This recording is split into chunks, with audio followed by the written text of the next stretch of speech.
안녕하세요. 저는 요즘 자려고 누우면 화가 벌컥 올라와서 벌떡벌떡 일어나는 60대 여자입니다. 여기 사연을 보내시는 분들 보면 시댁 때문에, 시누이 때문에, 남편 때문에 저처럼 분통 터지시는 일들이 많은 걸로 알고 있는데요. 저는 차라리 그런 사연을 들으면서 지금 부러울 지경입니다. 왜냐고요? 적어도 그분들은 따지고 보면 남인 사람들과 그렇게 열받는 일들이 생기고 있는 거잖아요. 제가 오늘 얘기할 사연의 주인공은 제 배 아파서 낳은 아들과 그 아들이 선택한 여자 며느리와 있었던 일입니다. 내 배 아파서 낳은 자식, 남편 다음으로 세상에서 가장 사랑하던 남자였던 아들이 이렇게 제 등을 꽂았다는 사실이 아직도 믿겨지지가 않아요. 저 나름대로 시원한 복수를 했다고도 생각하지만 이렇게 밤만 되면 가슴속 깊숙한 곳에서 식지 않은 화가 끓어오르는 바람에 잠을 못 이루기가 일쑤네요. 제 자식 일인데 어디다가 시원하게 토로도 하고 욕을 할 수도 없고 비슷한 또래도 많고 같은 입장이신 분들이 많을 거라 생각되어서 이렇게 사연을 제보해 봅니다. 시원하게 욕하실 준비하시고 딱 들어주세요. 여기에 저보다 인생 선배님들도 훨씬 더 많이 계실 텐데 요즘 나이에 60이면 이제 청춘 시작이라고 하잖아요. 괜히 군뱅이 앞에서 주름 잡는다고 할 수도 있겠지만 저도 저 나름대로 산전수전 다 겪어보면서 살았던 사람이거든요. 남들이 공순이라고 손가락질을 하는 것도 저도 다 참아가면서 낮에는 공장에서 일하고 밤에는 공장 기숙사에서 언니들 깨지 않게 조그만 등불 하나 두고 입을 뒤집어 써가면서 공부를 했어요. 그때 등이 엎어져서 콧잔등에 남은 흉터를 볼 때마다 내가 이렇게 열심히 살았구나 생각이 들어서 저한테는 나름 영광의 훈장이랍니다. 그때 뭘 위해서 그렇게 열심히 살았는지 모르겠어요. 저희 집은 항상 가난했거든요. 지금 세상에는 말도 안 되는 얘기라고 하겠지만 그때는 정말 돈이 없으면 병원을 못 가는 처지였습니다. 저희 아버지가 지금으로 따지면 폐결핵으로 돌아가셨거든요. 그때는 단순한 폐병이었을 텐데 제 시간에 병원을 가지 못해서 제 딴에는 나름대로 억울하게 세상을 뜨셨어요. 어머니도 어렸을 때 귀병이 났었는데 그걸 제 시간에 치료를 못 받아서 아직도 한쪽 귀가 들리지 않는 장애 판정을 받고 살아 계시고요. 어렸을 때부터 그런 집안에서 자라오니까 제가 은연중에 그런 생각을 했어요. 부자라고 다 행복한 게 아니지만 가난하면 불행할 일이 훨씬 더 많이 생기는구나. 다들 공감하지 않으세요? 행복은 이유 없이 행복할 수도 있지만 불행에는 수많은 이유가 따라붙는다는 사실을 그 어린 나이에 가족을 잃어가면서 혹독하게 깨닫게 된 거죠. 그래서 제가 그때 뭘 결심했냐면요. 내가 죽을 힘을 다해서 이 가난을 대물림하지 말아야겠다. 이 가난의 굴레를 확실하게 끊어내야겠다. 그렇게 다짐을 한 거죠. 그런데 이게 무슨 사연인 건지 저희 바깥 양반도 저랑 별 다를 바 없는 가정 환경에서 자라왔다고 하더랍니다. 저희는 제가 일하던 공장에서 근로자로 만나게 됐는데요. 제가 남편을 처음 봤을 때 남편 앞머리만 바짝 짧게 끊겨져 나가 있었거든요. 저 사람은 대체 뭐 하는 사람인가? 앞머리가 쥐라도 파먹은 건가? 그런 생각을 했었는데요. 알고 보니까 저처럼 밤 늦게까지 호롱불을 켜놓고 공부를 하다가 앞머리를 싹 다 태워먹었다고 하더라고요. 그 얘기를 듣고 나니까 묘하게 공감이 가더라고요. 나만 이렇게 죽을 둥 살 둥 힘들게 사는 것은 아니구나 하고요. 그때까지만 하더라도 이 사람이랑 내가 나중에 결혼을 하겠다, 잘 되겠다 이런 생각은 전혀 하고 있지 않았죠. 그냥 나처럼 열심히 사는 또 다른 사람이 있었어요. 지금이야 다 없어졌겠지만 그때는 야학이 되게 많았었는데 혹시 기억하시는 분 계신가요?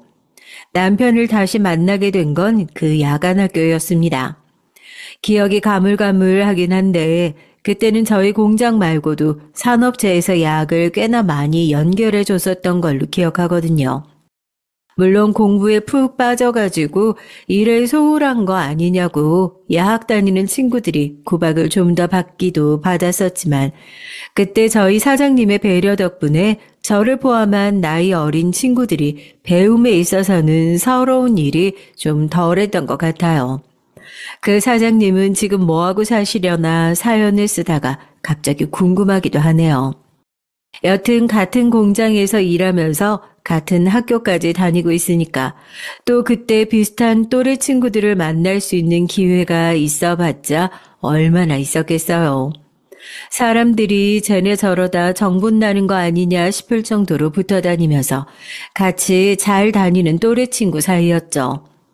그런 저희가 미래를 계획할 정도의 사이가 됐던 건 어느 날 저녁 야학이 끝나고 공장 기숙사로 돌아가는 길에 나눴던 대화 한마디 때문이었습니다.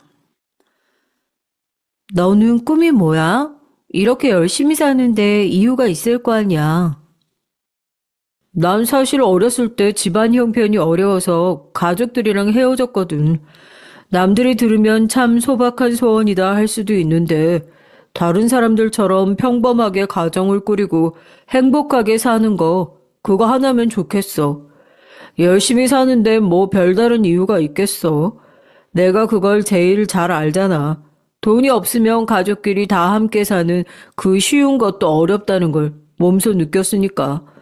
적어도 내 가족은 그런 슬픈 일로 헤어질 일이 없게 해야겠다 싶어서 열심히 사는 거지. 그 얘기를 듣는데 순간 머리가 띵 하더라고요. 너무 제 얘기 같아서요. 가족을 잃어가면서 가족의 소중함과 가난의 서러움을 일찌감치 알아버린 저희 남편은 너무나도 닮아 있었고 그렇게 저희는 서로 있었던 일들을 나누면서 친구 사이에서 같은 아픔을 딛고 앞으로 나아가려는 인생의 동반자라는 관계로 바뀌게 됐습니다. 두 사람 다 배운 게 많지 않고 그 당시에 할 수 있는 일이라고는 공장 일 그리고 야간 학교에서 배우는 짧은 배움밖에 없었으니 인생이 드라마틱하게 바뀌는 일은 일어나지 않았지만 혹시라도 지금 힘든 상황에서 사연을 듣고 계신 분들이 있다면 그 얘기는 꼭 해주고 싶었어요. 열심히 산다면 본인이 처한 상황은 얼마든지 나아질 수 있다고요. 저와 남편의 인생을 통틀어 보더라도 그렇게 열심히 산 시절이 없었던 것 같네요. 아무것도 가진 것도 없는 저와 남편이었지만 서로의 성실함, 그거 하나 믿고 공장에서 친했던 동료 몇 명과 반장님을 불러 절에서 조용하고 조촐하게 결혼식을 올렸습니다. 결혼식을 하고 난 이듬해 남편은 이렇게 계속해서 남 밑에서 일만 하다가는 절대 큰 돈을 벌 수 없다며 본인의 사업체를 차리겠다는 얘기를 꺼냈어요. 결혼을 하고 나서 여유롭고 풍요로운 인생은 아니었지만 저와 남편 두 사람이 몸 누일 집이 있고 밥 걱정을 하지 않아도 될 정도의 수준이긴 했습니다. 그렇지만 언제까지고 저희 둘만 같이 평생 살 것도 아니고 자녀 계획도 해야 했고 낳기만 한다고 전부가 아니라 적어도 새들어 사는 집이 아닌 우리 집을 선물해주고 싶은 마음이 저도 컸어요. 남편이 멀쩡히 다니던 직장 때려치우고 사업한다고 나서는데 두 팔 걷어붙이고 환영할 마누라가 세상 천지에 어디 있겠습니까? 공교롭게도 제가 그 세상 천지 어디에도 없을 마누라였네요. 남편은 그렇게 일을 관두고 저희가 집을 사려고 모아둔 적금 통장 3개와 퇴직금까지 전부 쏟아부어 공장에서 하던 기술을 살려 조립식 공장을 짓고 직원 둘을 둔 사업체의 사장님이 됐습니다. 시작할 당시에는 공장이 한 동밖에 없었고 직원들 월급이야 안 밀리고 꼬박꼬박 줬지만 식비까지 대줄 여력이 안 돼서 제가 일을 하다 말고 점심시간 남편 공장에 가서 밥을 해서 직원들을 먹이고 그렇게 지냈어요. 그러니까 저희 둘이 얼마나 힘들었겠어요. 남편은 남편대로 자기가 사장인데 늦어서야 되겠냐며 새벽부터 나가서 일을 했고, 저는 저대로 생계는 이어나가야 하니까 주야 2교대로 공장에 출근하면서 점심시간에는 남편 공장에 들러 밥을 하고 저녁에는 남편과 직원들이 먹을 반찬을 해날랐죠. 금술은 어땠냐고요? 이런 말하면 웃기게 들리시겠지만 싸우려고 해도 싸울 시간이 없어서 신혼의 즐거움도 즐기지 못했지만 그 흔한 부부싸움 한 번을 해본 적이 없었습니다. 그렇게 저희가 청춘과 신혼을 다 쏟아부은 공장은 다행히 날이 갈수록 잘 되어갔어요. 성실함을 무기로 살아가는 남편이었기에 언젠가 저 성격의 빛을 발할 거다 저는 장담하고 있었거든요. 한 동으로 시작했던 공장은 어느새 2동, 3동, 남편까지 셋밖에 되지 않던 직원 수도 1년 사이에 12명으로 4배나 늘어나게 됐습니다. 공장 일이 바빠지면서 저도 교대 근무를 하는 것보다 남편의 일을 돕는 것이 좋다고 판단했고, 그렇게 하던 일을 정리하고 본격적으로 남편 일을 돕기 시작했어요. 저희 부부 모두 다 배움에 늘 목말라 있던 사람이었잖아요.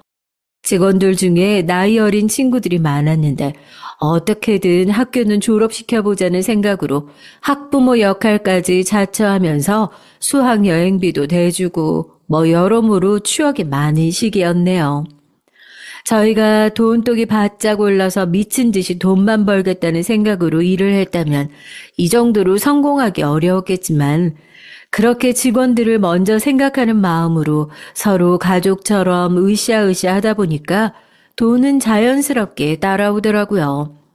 공장은 연일 승승장구였죠. 저희의 좋은 마음을 알아봐 주신 거래처들이 매일같이 늘어나서 발주 물량을 맞추기 위해서 직원 채용도 3개월에 한 번씩 할 정도였고 단란하고 조촐했던 공장은 제법 커졌어요. 어떤 특별한 시점을 계기로 폭발적으로 매출이 상승했다기보다 저희는 계단적으로 계속해서 발전을 거듭했던 것 같아요. 누구 하나 자기 일이 아닌 것처럼 생각하는 사람이 없었고 그런 직원들에게 늘 감사해하며 저희도 최선을 다해 줄 수 있는 모든 것들을 다 주었던 것 같습니다.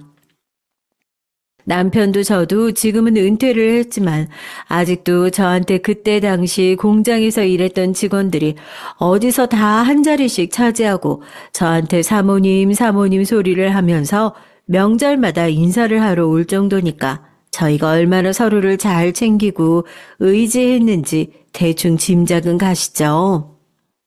정확한 액수를 밝히긴 어렵지만 연 매출로 시작했던 금액이 월 매출로 찍히기 시작했을 무렵이었습니다.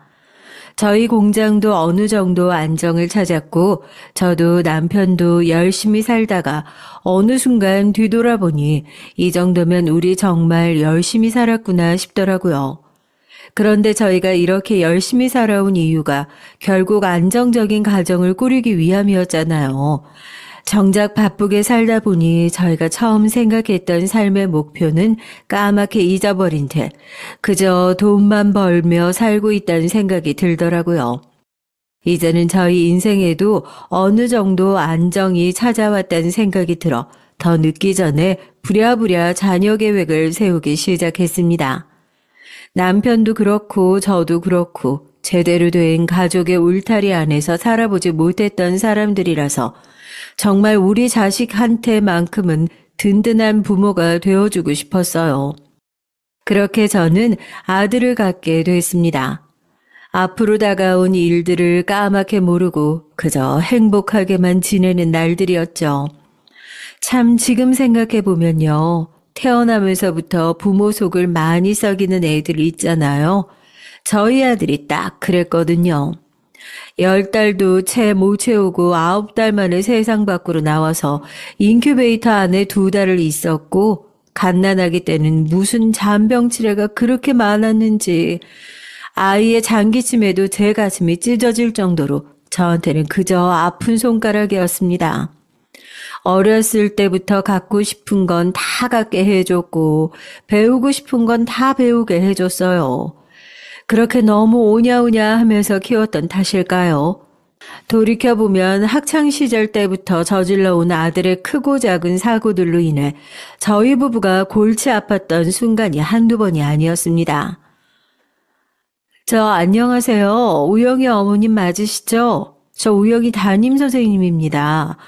우영이가 학교에서 친구를 괴롭혔다는 신고가 들어와서 피해자 부모님과 대면이 필요하실 것 같은데 내일 학교로 좀 와주셔야겠어요.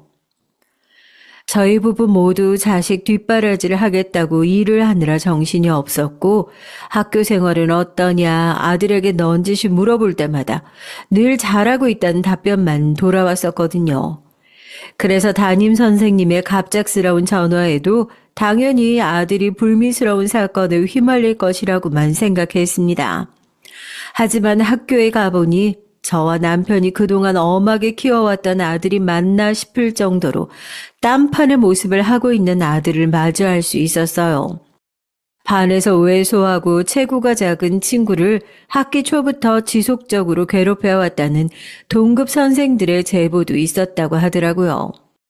맞았는데도 불구하고 풀이 죽어 고개를 숙이고 있는 피해 학생들을 보는데 제 아들이지만 속에서 천불이 끓었습니다. 함께 따라갔던 남편도 마찬가지였나 봐요. 화를 참지 못하고 아들 녀석의 따귀를 날리더라고요. 저는 그 옆에서 조용히 피해 학생 앞에 무릎을 꿇었습니다. 정말 미안하다. 어머님, 아버님 정말 죄송합니다. 전부 자식 교육을 잘못 시킨 부덕한 저희 잘못입니다. 100번이고 1000번이고 무릎 꿇고 빌어도 모자라겠지만 이렇게라도 사죄드립니다. 한 번만 봐달라는 염치 없는 소리는 하지 않겠습니다. 정말 죄송합니다. 저희 부부의 진심 어린 태도를 보고 피해 학생과 피해 학생 부모님도 더 이상 일을 크게 만들진 않으셨어요. 다만 그때부터 저희와 아들 사이의 신뢰가 점점 금이 가기 시작했던 것 같아요. 당연히 저희가 보이지 않는 곳에서 그렇게 크고 작은 사고를 치게 됐다는 것을 알았는데 어떤 부모가 신경을 쓰지 않을 수 있겠나요? 학교에서 부모님이 무릎까지 꿇는 모습을 보고 조금이라도 깨달음을 얻었을 거라고 생각했는데 그건 저희의 오산이었나 봅니다. 저 유학 보내주세요. 한국에서 더 이상 학교 못 다니겠어요. 이제 정말 정신 차렸고 미국 가서 열심히 공부하고 싶으니까 이번 한 번만 도와주면 정말 잘할게요. 가고 싶은 미국 대학도 다 알아봤고 하고 싶은 공부도 한국에서 하는 것보다 미국에서 하는 게 훨씬 더 좋을 것 같다고 선생님들이 그러셨어요. 저 한 번만 믿어주세요, 엄마. 네? 다들 입시 준비로 전쟁통일 때 아들이 갑자기 먼저 유학 얘기를 꺼내더군요. 솔직히 많이 고민했습니다. 저희가 봐온 아들의 모습은 아직 정신적으로 미성숙한 모습이었으니까요. 학교에 놔두고 지켜봐도 모자랄 시점에 정말 유학을 보내는 게 옳은 선택일까 싶었죠. 그렇지만 어쩌겠어요. 그렇다고 평생 끼고 살 수도 없는 노릇이었고 어차피 대학을 가게 되면 독립을 시켜야 하는데 본인 말대로 정말 정신을 차렸다면 미국에 가서 원하는 공부를 하는 게 아들의 미래를 생각하면 나은 선택이겠다 싶었죠. 그렇게 남편과 몇 날 며칠을 머리를 맞대고 상의한 끝에 아들의 미국 유학을 허락했습니다. 쉽지만은 않은 결정이었다는 걸 알아주셨으면 좋겠어요. 신락같이 남아있는 아들에 대한 믿음과 희망으로 보냈던 유학길이었습니다. 정말로 아들은 유학을 간 이후로 조금은 달라진 모습을 보여줬어요.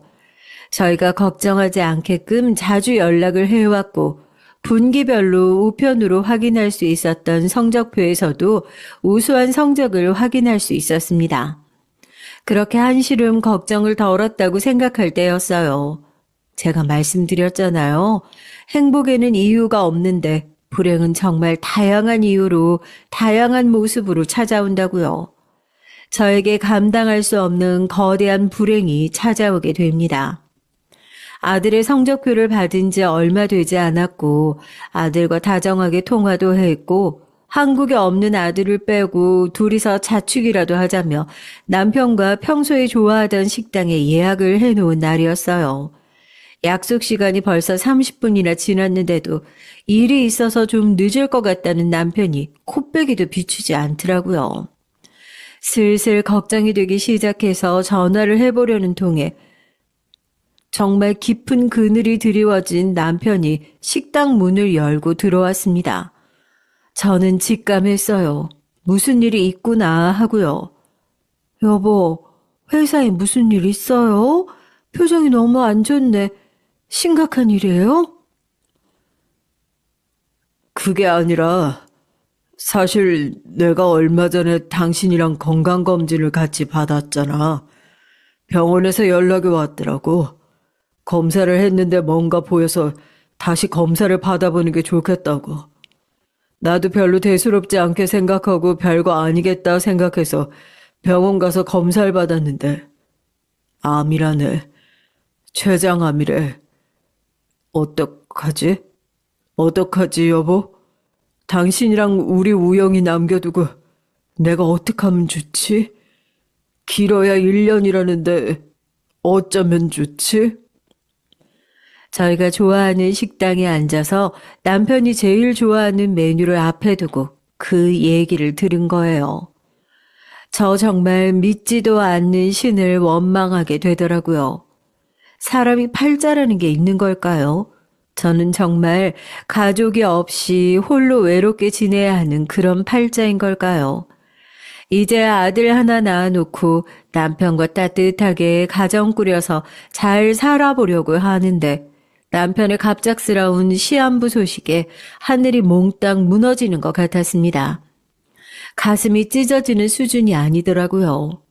정말 온몸이 갈기갈기 찢겨나가는 것 같이 아팠습니다. 가만히 있는데 눈물이 쏟아졌어요. 세상에서 제일 사랑하던 제 남편이 아이 아빠가 1년밖에 더 살지 못한다니 이게 무슨 청천벽력 같은 소린가요? 이제야 갑자기 수척해진 남편의 얼굴이 눈에 들어오더군요.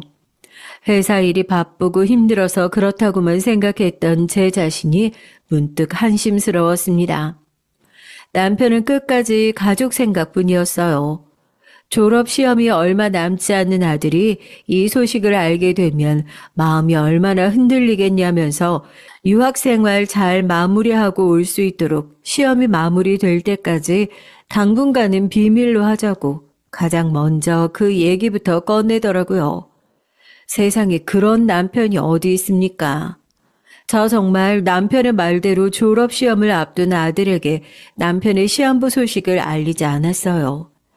날이 갈수록 수척해지는 남편의 얼굴을 볼 때마다 눈물이 왈칵왈칵 쏟아졌지만 남편은 남편 나름대로 남겨질 저와 아들을 위해 차근히 준비를 해나가기 시작했습니다. 직원들에게 사정을 얘기하고 공장 매각 준비를 했고 저에게 남겨줄 동산과 부동산을 정리했어요. 덤덤하게 준비를 하는 모습이 꼭 죽음을 앞둔 사람이라기보단 어디 멀리 여행을 떠나는 사람 같아 보였습니다. 오랜 세월을 함께했던 직원들도 남편의 소식을 듣자마자 눈물을 보였고 남편의 긴 여행을 배웅하는 듯한 모습을 보여주었어요. 어느 정도 남편의 신변 정리가 마무리되고 아들의 졸업 시험도 끝이 났습니다. 저는 더 이상 아들한테 이 소식을 미루는 건 상처가 될 거다. 다른 사람들도 다 알고 있는 얘긴데 정작 자식이 이 일을 모르고 있는 건 말이 안 된다. 입장 바꿔서 생각해보면 우리 아들 가슴에 너무 대못을 박는 일일 수도 있다며 남편을 설득했습니다. 남편 역시 제 얘기에 어느 정도 동의하는 눈치였어요. 그 당시에 저희 부부의 고민은 어떻게 하면 이제 막 성인이 된 아들에게 남편의 죽음을 상처받지 않게끔 무던하게 전달할 수 있을까였습니다. 그런데 말이에요.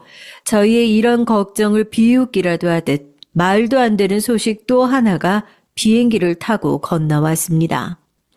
새벽 3시 갑자기 울리는 진동소리에 저는 잠에서 깼어요.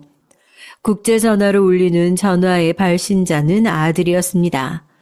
한국과의 시차를 뻔히 알고 있는 아들이 이 시간에 제가 자고 있는 걸 뻔히 알고 있을 텐데 왜 전화를 했을까 의아한 마음으로 받았죠.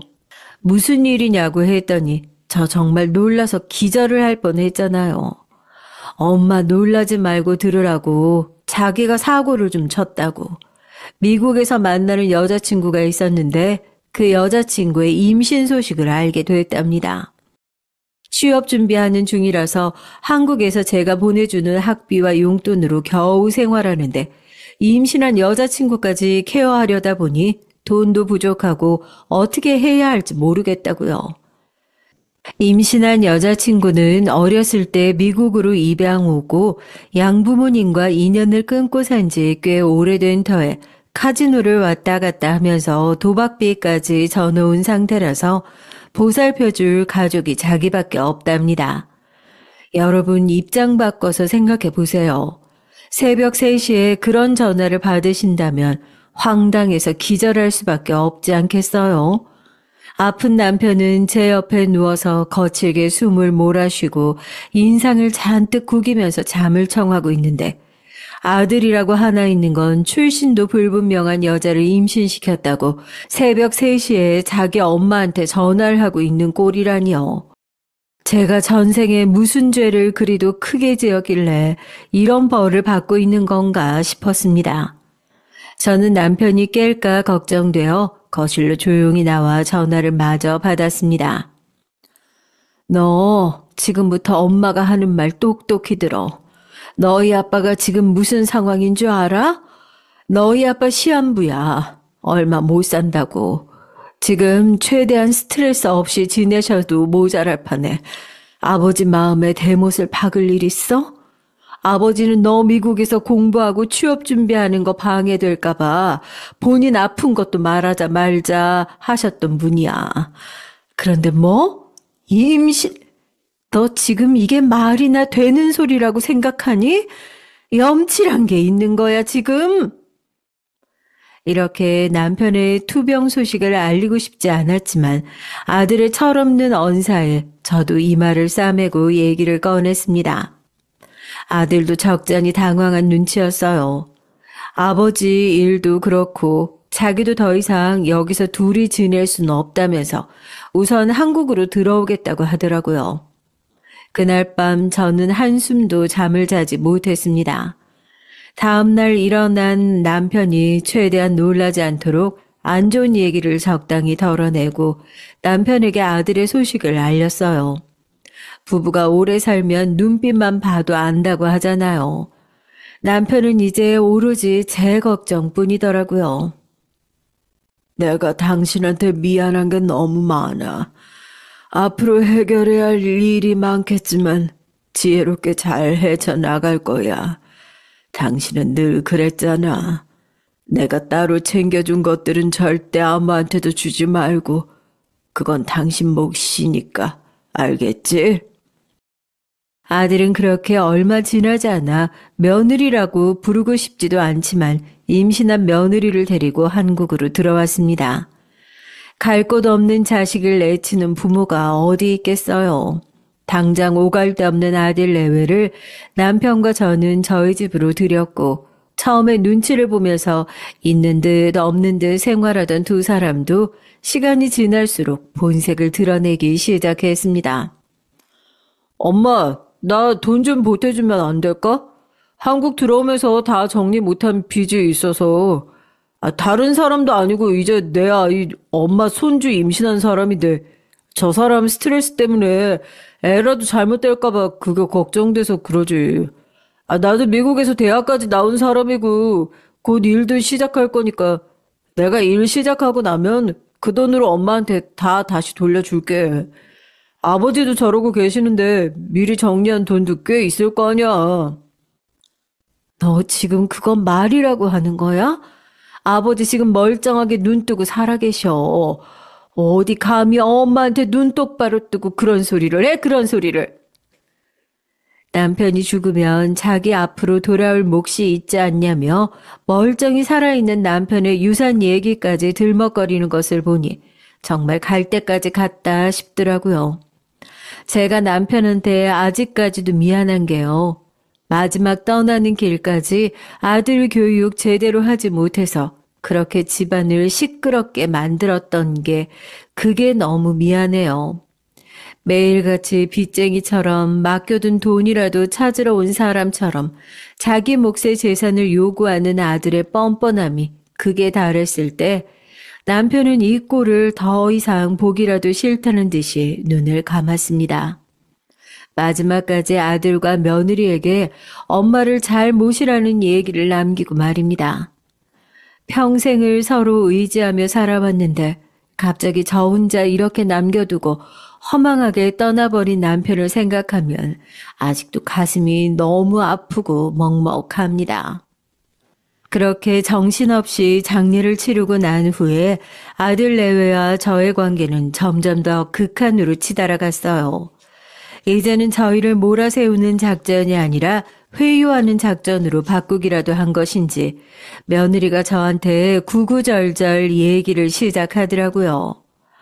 어머님 얘기 들으셨는지 모르겠지만 제가 어렸을 때 미국으로 입양 가서 양부모님한테 거의 매일 학대받으면서 자랐어요.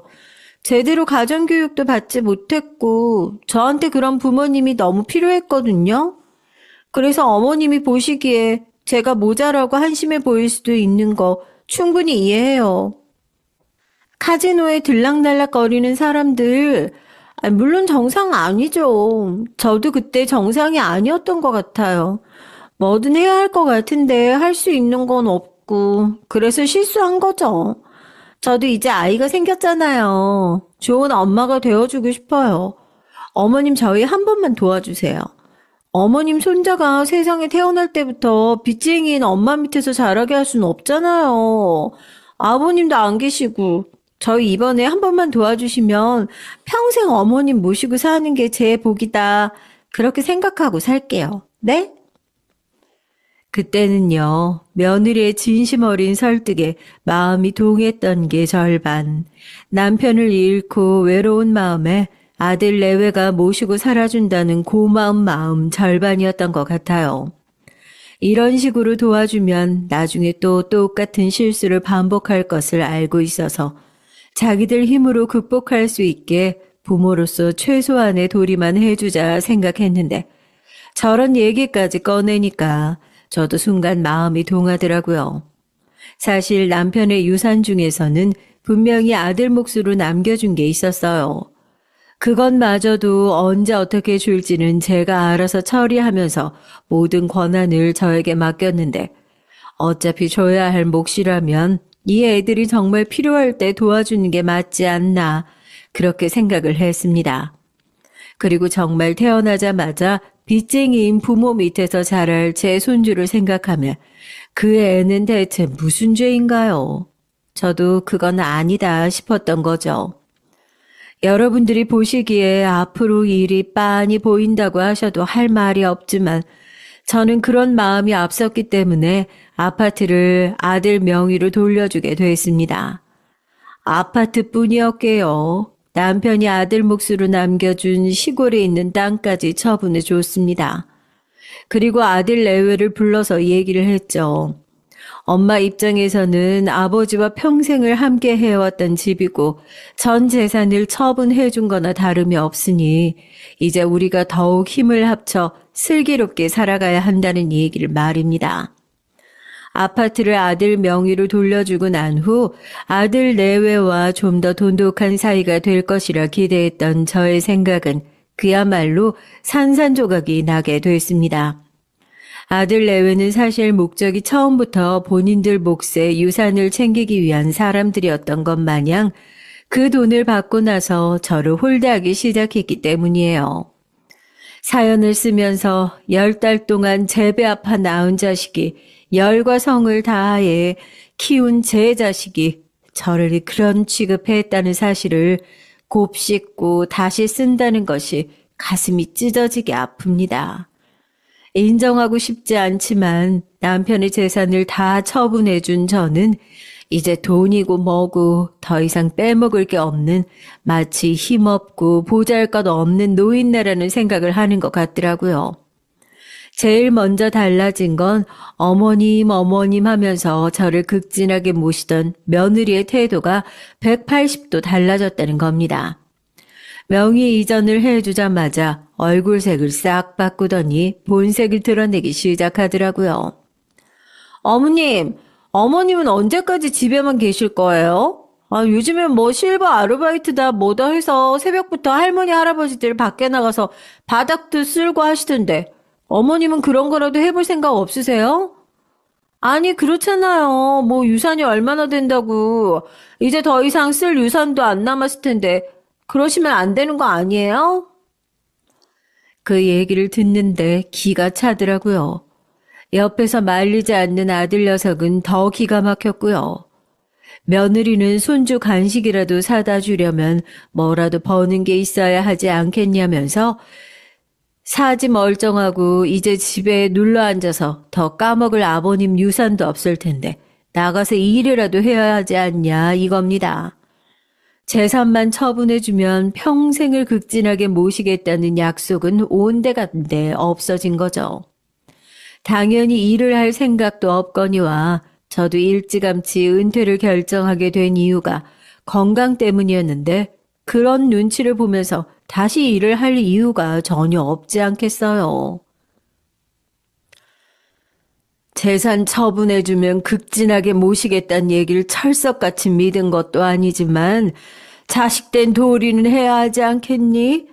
노인네가 집에 앉아서 달에 돈을 써봤자 얼마나 쓴다고. 모시는 건 둘째치고 그 정도로 해줬으면 적어도 한 집에 사는 식구한테 그런 고약한 심보로 눈치 주는 일은 없어야지 않겠어? 대체 누가 시어머니고 누가 며느리인 거야?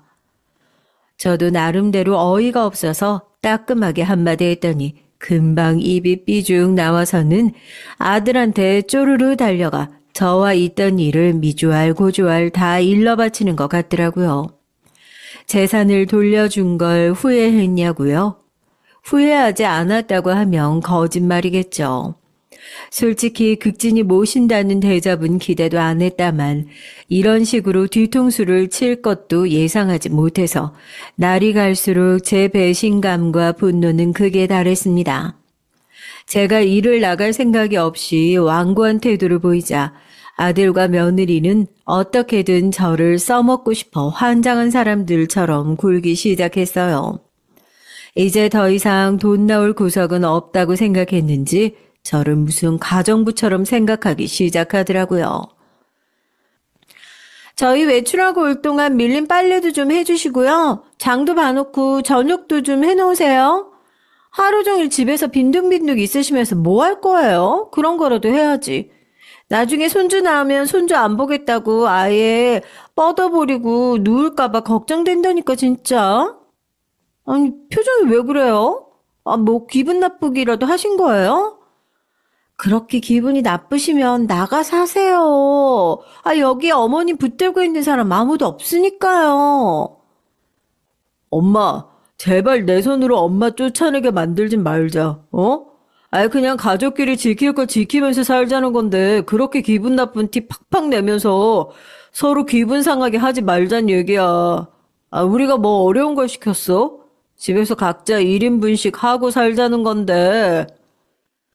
제가 그동안 키워온 게 저 정도밖에 안 되는 인간이었다는 사실에 화가 났고 이럴 때 남편이라도 있었으면 애들이 저를 이렇게 대하는 모습을 봤으면 누구보다 불같이 화를 내고 따끔하게 혼내줬을 사람인데 제 집에서 제 편 하나 되어줄 사람 없이 혼자 있는 제 처지가 너무 한심하고 짜증났습니다. 제일 미련한 건 저였어요. 그런 것들도 가족이라고 놓지 못하고 꾸역꾸역 손에 쥐고 있었던 건 결국 저의 선택이었으니까요. 아들 내외의 눈치 주기는 날이 갈수록 더욱 심해졌고 며느리는 제정신이 아닌 것 같은 수준으로 행동했습니다. 뱃속에서 자기의 아이를 빤히 품고 있는 여자가 어떻게 그런 말과 행동을 할 수 있나 싶을 정도였죠. 아들이 그나마 집에 있을 땐 최소한의 눈치라도 보는 것 같은 느낌이었지만 아들이 일을 나가기 시작하고 저와 며느리가 집에 단둘이 있는 시간이 길어지면서 폭언의 강도는 점점 더 심해졌고 심지어는 제 몸에 손을 대는 일도 서슴지 않고 종종 일어났습니다.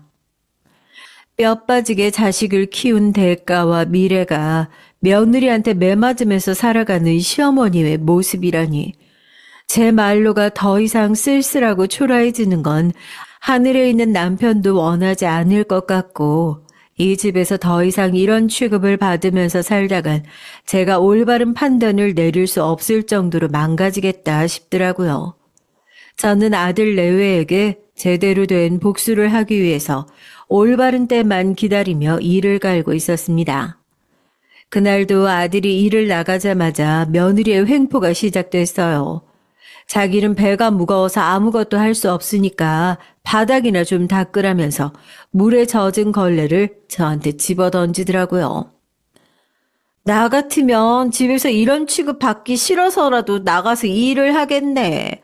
어머님은 눈치라는 게 없어요.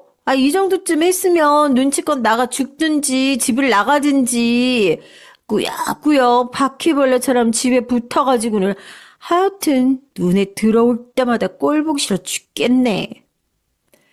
뒤이어 쏟아지는 욕설에 저는 더 이상 참지 못하고 일어나 걸레를 쥔 손으로 며느리의 머리통을 그대로 내리쳤습니다. 제가 가만히 듣고 있을 거라고 생각했던지 맞자마자 적잖이 당황한 눈치더라고요. 지금 이게 누굴 때린 거냐면서 길길이 날뛰는 며느리에게 그동안 당했던 것들을 시원하게 풀기라도 하는 것처럼 몇 대를 더 내리치고 바닥에 걸레를 집어 던졌습니다. 그동안 내가 가족이라고 참고 살아주니까 아주 만만해 보였지? 이제 재산이고 뭐고 돈 다 떨어진 노인네라고 생각하니까 모시기는커녕 집에 돌아다니는 게 꼴 보기 싫었을 거야. 내 아들이고 내 며느리지만 이래서 멍청한 것들이랑은 상종을 하지 말아야 한다는 거다. 내가 아무리 바보로 보여도 딱 봐도 내 앞길 하나 보전 못 해줄 것 같은 너네한테 뭘 믿고 나랑 남편이 평생을 읽어놓은 재산을 덥석 맡기겠니? 너네는 내가 돌려준 그 재산이 전부인 줄 알겠지? 이 미련한 것들. 그리고 방으로 들어가 남편이 제 명의 앞으로 돌려준 땅이며 공장을 처분하고 남은 100억 남짓의 금액이 찍힌 통장, 그리고 저희 부부가 뼈 빠지게 번 돈으로 모아둔 동산과 부동산 재산을 모두 가지고 나와 보여줬습니다. 돈만 밝히고 돈 얘기만 나오면 눈이 뒤집히는 며느리에게 할 수 있는 최고의 복수는 네가 아직도 차지하지 못한 돈이 나에게 이만큼 많이 남았다는 것을 보여주는 게 가장 확실한 것일 거라 생각했거든요. 아니나 다를까 제가 들고 나온 재산 관련 문서들의 명의자를 확인한 며느리는 거품을 물기 직전이었어요. 갑자기 배를 붙잡고 아픈 척 쇼를 하기에 눈 하나 깜짝하지 않으니 제 눈치를 슬슬 보다가 무릎을 꿇고 납죽 엎드리더라고요. 사람이 참 간사하죠. 돈이 뭐라고 10분 전까지만 하더라도 나가서 죽으라고 고래고래 소리를 지르던 사람이 낯색 하나 바꾸지 않고 제 앞에 엎드려서 싹싹 빌고 있는 꼴이요. 정말 웃기고 어이가 없더라고요. 어머님 정말 죄송해요. 산후 우울증 있잖아요. 아무래도 제가 그거였던 모양이에요. 제가 정말 진심으로 어머님한테 그런 행동을 했을 리가 없잖아요. 어머님이랑 가족이 되고 싶다고 했던 얘기 토시 하나 안 빼놓고 정말 진심이었어요. 이번 한 번만 용서해 주시면 정말 평생을 잘 모시고 살게요. 어머님 제발 노여움 좀 풀어주시고 저희 한 번만 용서해 주세요. 네? 제가 아니라 뱃속에 있는 어머님 손자를 봐서라도요. 제가 뭘 어떻게 해드리면 될까요? 네 뱃속에 있는 게 그게 정말 내 손자가 맞긴 하니? 요즘 세상에 얼마나 무서운데 네가 미국에 있었든 유럽에 있었든 돈만 주면 너 초등학생 때부터 지금까지 과거를 탈탈 털어주는 게 요즘 세상이야. 미국에 있을 때부터 지금까지 우리 아들 말고 계속 연락하는 남자가 한 명 있던데 뱃속에 있는 애가 내 손주다 철석같이 믿어도 되는지 모르겠다 나는. 며느리는 제 얘기를 듣더니 얼굴이 새하얗게 질려서 어머님 절대 그런 게 아니다. 처음에는 부정하고 손사래를 치기 시작하더니 나중에는 아들한테 절대 말하지 말아달라고 본인이 시키는 건 뭐든 다 하겠다면서 제 다리를 붙잡고 울고불고 빌기 시작했어요. 제가 그동안 등신처럼 아들이랑 며느리한테 당하고 있는 줄만 아셨겠지만 사실 사람을 통해서 대체 우리 집안에 들어와 쑥대밭을 만들고 다니는 저 애는 어떤 출신인지 알아보는데 대부분의 시간을 보냈습니다. 과거가 아주 화려하더군요. 카지노에 자주 출입했던 사실은 물론 저도 알고 있었지만 그 카지노를 관리하던 한인 조폭과 공공연한 연인 관계라던 게 이미 그쪽에서는 소문이 파다했던 모양이에요. 저희 아들이 어쩌다가 그런 꽃뱀한테 잘못 걸려서 본인을 애 아빠라 철석같이 믿고 책임지겠다 떵떵거리며 한국까지 데려오게 된 건진 모르겠지만 자기 애도 아닌 남의 애를 품고 있는 여자를 보호할 정도로 등신은 아니겠다 싶었던 거죠. 울고불고 배 잡고 쓰러지는 연기까지 하는 며느리를 뒤로 한 채 저는 근처 호텔로 와서 변호사에게 연락을 했습니다. 마음 같아서는 아들과 며느리 둘 다 고소를 해도 시원찮지만 우리나라 법에 친족 상도례라는 게 있다는 걸 아세요? 횡령이든 사기든 무슨 범죄를 저질러도 부모가 자식을, 자식이 부모를 고소하는 것 자체가 어렵고 처벌도 쉽지 않답니다. 제가 아들한테 언어폭력을 당했어도 정작 아들 녀석을 가정폭력으로 신고할 수 없는 상황인 거죠. 내 배 아파서 낳은 자식한테 당한 건 참고 살아야 된다는 것도 아니고 처음에는 억울함에 가슴을 쳤지만 며느리만큼은 내가 직접 낳은 자식이 아니니 고소와 처벌까지 이어질 수 있다는 변호사의 신락 같은 희망을 듣고 지금 가정폭력과 가정폭력 등에 오랫동안 노출되어 재산을 갈취당했다는 명목으로 고소를 해놓은 상태입니다. 처음에는 제 재산을 탐하는 데다가 알아서 제 발로 나가주니까 있는 것만으로도 지키자 그렇게 생각하고 두 사람 모두 절 찾으려는 노력도 하지 않더군요. 누구보다 열심히 살고 열심히 자식을 키워왔다고 생각했는데 그동안 제가 일이 너무 바빠서 사회생활을 한다는 핑계로 자식 교육에 너무 소홀했구나. 후회만 가득한 나날들입니다. 막상 고소장이 접수되고 나니 그제서야 전화기에 불이 나기 시작했어요. 고소를 당한 며느리는 전화를 하지 못하고 아들 녀석한테 온 전화를 받아보니 뻔뻔하기가 그지없었습니다. 엄마, 대체 왜 그러는 거야? 가정폭력? 식구들끼리 같이 살다 보면 다툼도 있고 그런 거지.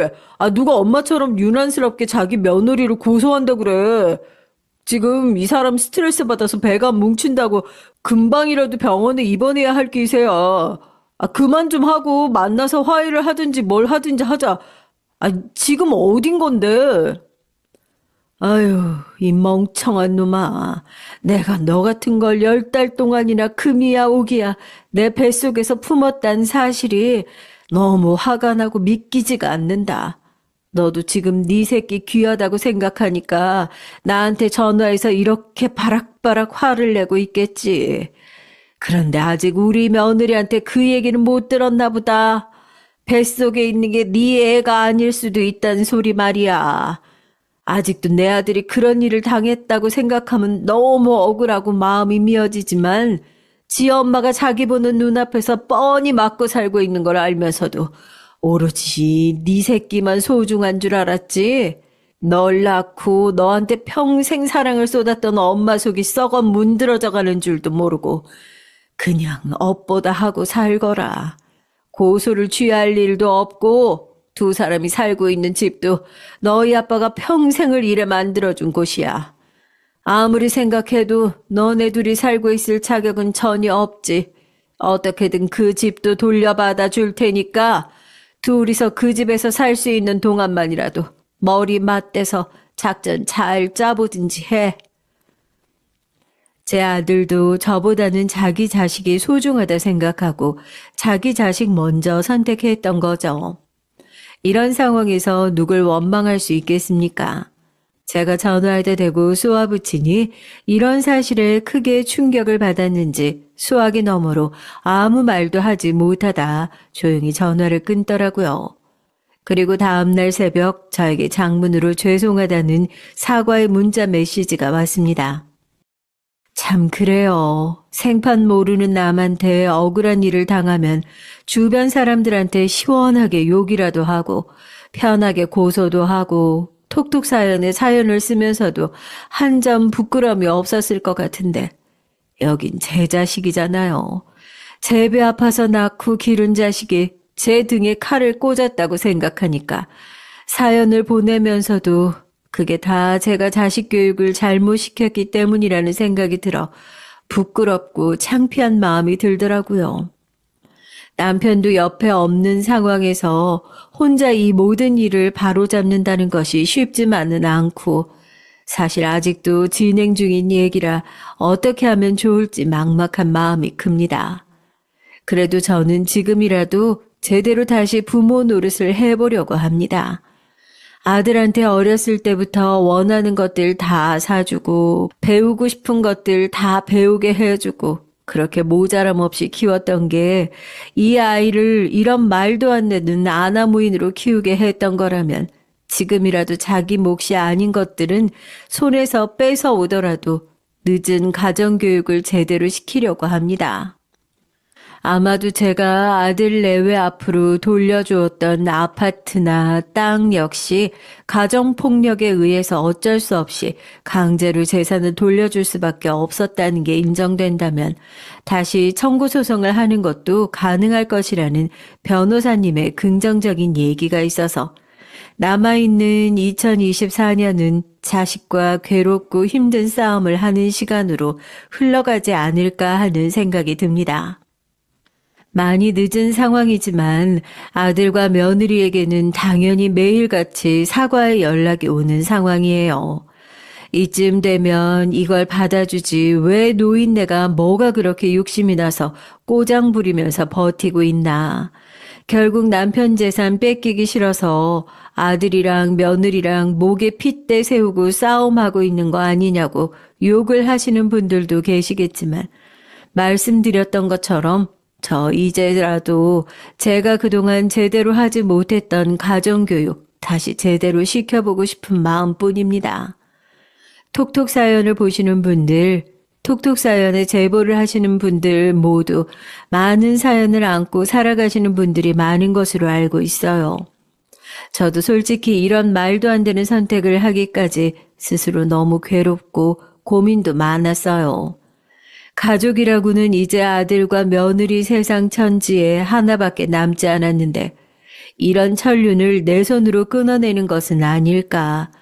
두 사람이 본인들의 죄를 뉘우치는 것이 아니라 평생 제 얼굴 안 보고 살면 그만이다. 그렇게 생각할까 봐 마음 한구석으로 걱정도 되고 찜찜한 것도 커요. 그래서 잘하고 있는 거다. 제 선택이 옳은 선택이었다. 그런 확신을 받고 싶어서 사연을 제보한 마음도 큽니다. 이런 상황에서 제가 어떤 판단을 내리는 것이 현명한 것일지도 알려주시면 제가 긴 싸움을 준비하고 살아가는데 큰 도움이 되지 않을까 싶어요. 다음번에 찾아올 때는 부디 소송에서 승소했다는 얘기와 아들 내외가 진심으로 본인들의 잘못을 뉘우치고 저에게 진심으로 사과했다는 소식을 들고 후속 사연을 적으로 찾아올 수 있게 됐으면 좋겠습니다. 사연을 듣고 계신 분들에게 이 얘기도 꼭 하고 싶어요. 자식을 사랑한다고 자식이 원하는 걸 다 해주는 것이 제대로 된 사랑의 모습이 아니라는 것 말이에요. 나는 사랑으로 생각했던 그의 행동들이 자식을 망치는 지름길이 될 수도 있다는 사실을 알아주셨으면 좋겠습니다. 저는 재산의 피해도 보고 아들 내외와의 관계도 개박살이 나고 나서야 깨달은 사실이지만 부디 사연을 듣고 계신 분들께서는 그런 쉬운 일들에 속아 자식을 본인 손으로 망치는 일이 없기를 진심으로 간절하게 바랄 뿐입니다. 어릴 적 저는 시골에서 자랐습니다. 부모님께서 농사를 짓거나 하셨던 건 아니고 아버지께서 호흡기 쪽에 문제가 있으셔서 공기 좋은 시골 외곽 지역에서 요양하시며 지내느라 저 또한 시골에서 자라게 된 것이었죠. 저는 학창 시절은 전부 시골에서 보내고 대학교는 서울에 있는 곳으로 다녔습니다. 그런데 대학교는 통학하며 다니기에는 거리가 너무 멀었어요. 그래서 저는 혼자 도시로 올라와 자취를 했고 졸업 후에는 서울에서 직장을 구해 다니다 전 남편을 만나게 됐습니다. 연애 시절부터 전 남편은 공평한 걸 좋아하는 사람이었어요. 데이트 때에도 우리는 합리적으로 계획을 세워 누구 한 명이 더 돈 낼 필요도 없이 딱 반씩 데이트 비용을 냈고요. 그러다가 데이트 통장도 만들어서 각자 똑같이 돈을 넣고 사용했죠. 당연히 결혼 때에는 비용을 딱 반반 부담해서 결혼했습니다. 저도 공평한 것을 좋아하는 성격이었기 때문에 불만이 없었어요. 오히려 전 남편의 성격이 마음에 들어 내가 정말 사람 잘 만났다고 생각했죠. 전 남편의 집안은 부자까지는 아니었지만 부족함 없이 누리고 산 중산층이었습니다. 시아버지께서는 대기업을 다니시다가 은퇴 후 가게를 차려 운영 중이셨고 시어머니는 전업주부셨어요. 저와 달리 전 남편은 시부모님 때부터 쭉 도시에서 살았던 사람이었고요. 한 번은 연애할 때 전 남편에게 제 고향이 시골이라 말하니 전 남편이 놀라면서 저에게 서울에서 적응하느라 힘들지 않았느냐고 묻더라고요. 그때 사실 저는 속으로 깜짝 놀랐습니다. 서울에 올라와 사는 동안 그렇게 물어봐준 사람은 전 남편이 처음이었거든요.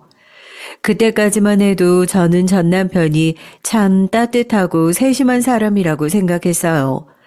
하지만 지금 와서 생각해보면 그때 전 남편은 은근히 저를 무시하고 있었던 것 같습니다. 내 친구 중에 한 명도 지방에서 살다가 서울 처음 올라왔을 때 시내가 어딘지 찾고 그랬는데 자기도 많이 힘들었겠다. 정말? 난 어릴 때 서울에 올라왔다면 그랬을지도 모르겠다. 그래도 난 대학생 때 올라온 거여서 많이 힘들지 않았어. 그랬구나. 그래도 시골에서 63빌딩 같이 높은 건물 없을 텐데 서울의 높은 빌딩들 봤을 땐 어땠어? 혹시 지금도 많이 신기해? 처음 봤을 땐 많이 놀랬지. 근데 자기도 알다시피 난 대학생 때부터 서울에 올라와서 살았고 이제는 직장도 다니는 걸 지금까지 신기할 리가. 하긴 지금까지 신기하진 않겠지. 그래도 혹시 궁금한 곳이나 가보고 싶은 곳 있으면 꼭 나한테 말해줘. 내가 많이 데려다 줄게. 알았어. 고마워 자기야. 가고 싶은 곳 생기면 꼭 같이 가자. 솔직히 대학 때부터 서울로 올라와서 살았고 직장도 서울에서 다니고 있던 제가 그때까지 모를 게 뭐가 많았을까요? 전 남편은 진심으로 제게 도움이 되고 싶어서 그렇게 말했던 것이 아니라 그저 서울 토박이었던 본인을 뽐내고 싶어서 그랬던 것 같습니다. 그런데 이런 사고방식은 아무래도 집안의 내력이었던 것 같더라고요. 저는 그걸 시부모님께 처음 인사드리러 갔을 때 눈치채고 말았습니다. 시어머니께서는 전 남편에게 제가 시골에서 살았다는 얘기를 들었다고 하시더라고요. 그러면서 많이 먹으라며 음식을 대접해 주셨는데요. 그 음식들이 전부 직접 하신 게 아닌 서울에서 쉽게 볼 수 있는 프랜차이즈 식당의 음식들이더라고요. 네가 시골에서 나고 자랐단 얘기 들었다. 시골에서는 식당 하나도 제대로 된 곳이 없다던데 맞지? 그럼 이런 음식들은 잘 먹어보지도 못했을 것 같네. 내가 특별히 준비했어. 먹고 싶은 만큼 많이 먹으렴. 아, 혹시 케이크 같은 건 먹어봤니? 내가 오늘 서울에서 인기 많은 가게에 케이크 사왔는데 잊을 뻔했네. 이따 후식으로 같이 먹자. 엄마, 그게 무슨 말이야? 이 사람은 20살 때부터 서울에 올라와서 살아서 다 알아. 이런 거 못 먹어본 사람은 이 사람 부모님이시겠지. 시어머님께서는 시골을 마치 개발 하나 안 된 산골짜기나 허허벌판처럼 생각하시더라고요. 물론 그런 곳도 있겠지만 제가 살던 곳은 작은 시내를 끼고 있던 곳이었어요. 그래서 서울만큼은 아니었지만 프랜차이즈 식당이나 카페도 있었고 당연히 케이크도 먹어봤습니다. 그런데 시골에서 살았다는 말 하나로 그렇게나 무시하실 줄은 몰랐어요. 그때 저는 시어머니의 말씀에 기분이 많이 나빴죠. 하지만 그 자리에서 전 남편이 바로 제 편을 들어준 것 같아 기분이 빨리 나아졌습니다. 그런데 생각해보면 시어머니나 전 남편이나 그 나물의 그 밥이었던 거죠. 저는 사랑이라는 알량한 감정 하나로 눈에 콩깍지가 씌어서 사람 볼 줄 몰랐던 겁니다. 전 남편이 처음 친정 부모님을 뵈러 갔을 때도 저는 전 남편의 행동이 전부 친정 부모님을 위하는 건 줄 알았죠. 서울에서 유명한 음식부터 한우 세트까지 바리바리 준비한 남편에게 많이 감동했었거든요.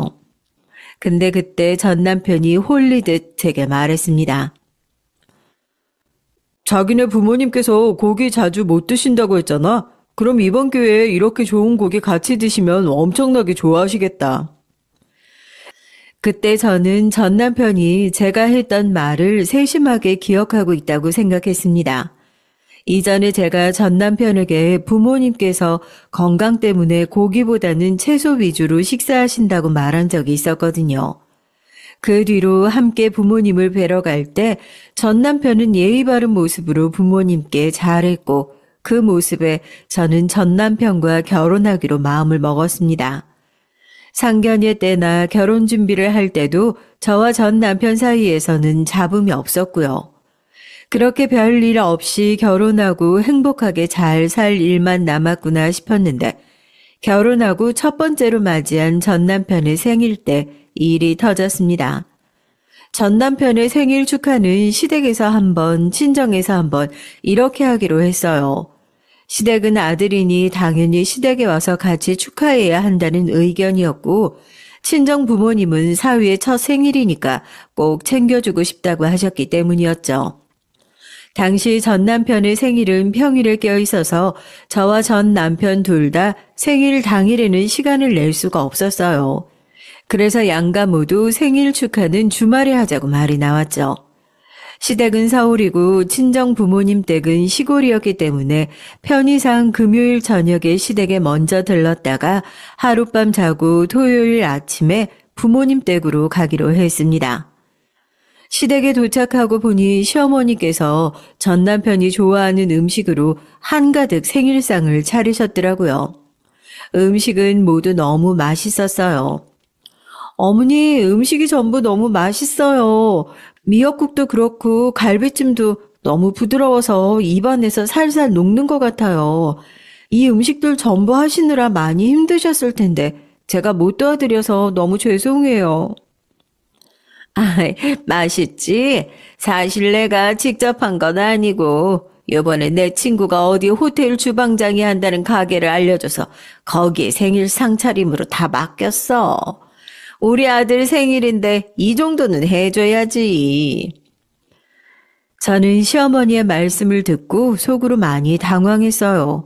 저는 생일 축하 때 가장 중요한 건 노력과 정성이라 생각해서 다른 음식들은 몰라도 흰 쌀밥과 미역국 정도는 당연히 직접 하셨을 거로 생각했거든요.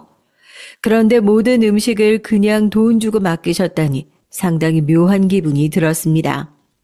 하지만 저와는 다르게 전 남편은 굉장히 마음에 들어하는 눈치였어요. 정말 고마워요, 엄마. 역시 생일에는 이렇게 좋은 걸 먹으면서 기분 좀 내야지. 우리 아들이 이렇게 맛있게 잘 먹으니까 너무 기쁘네. 그리고 우리 아들 결혼 후 첫 생일이니까 용돈 좀 넣었다. 시어머니께서 전 남편에게 따로 준비한 선물부터 생일 용돈이라고 100만 원까지 챙겨주셨습니다. 저도 당연히 따로 전 남편 선물을 준비했고 선물은 그 자리에서 다 같이 풀어봤어요. 제가 전 남편의 선물로 준비했던 건 명품 브랜드의 넥타이와 넥타이 핀 세트였습니다. 이전부터 전 남편이 가지고 싶다고 하던 브랜드의 세트였죠. 그런데 시어머니께서 제가 준비한 선물을 보시더니 갑자기 트집을 잡으시더라고요. 어머, 넥타이 색이 이게 뭐니? 얘 우리 아들은 검은색 안 좋아한다. 너는 결혼까지 한 마당에 네 남편이 무슨 색을 좋아하는지도 몰라? 그 정도는 당연히 알아둬야지. 엄마, 너무 뭐라 하지 말아요. 이 사람이 아직 잘 몰라서 그런 거지. 다른 부분들은 얼마나 잘 챙겨주는데. 그래? 아유, 우리 아들이 그렇다면 그런 거겠지만 그래도 며느라가 이제 너는 우리 집 며느리고 우리 아들이 아내니까 이런 부분은 제대로 확인하고 기억해 뒀으면 한다. 다음 생일에는 이런 일 없도록 말이다. 알겠지? 네, 명심하겠습니다, 어머니. 저는 시어머니 말씀에 한마디 하고 싶었어요.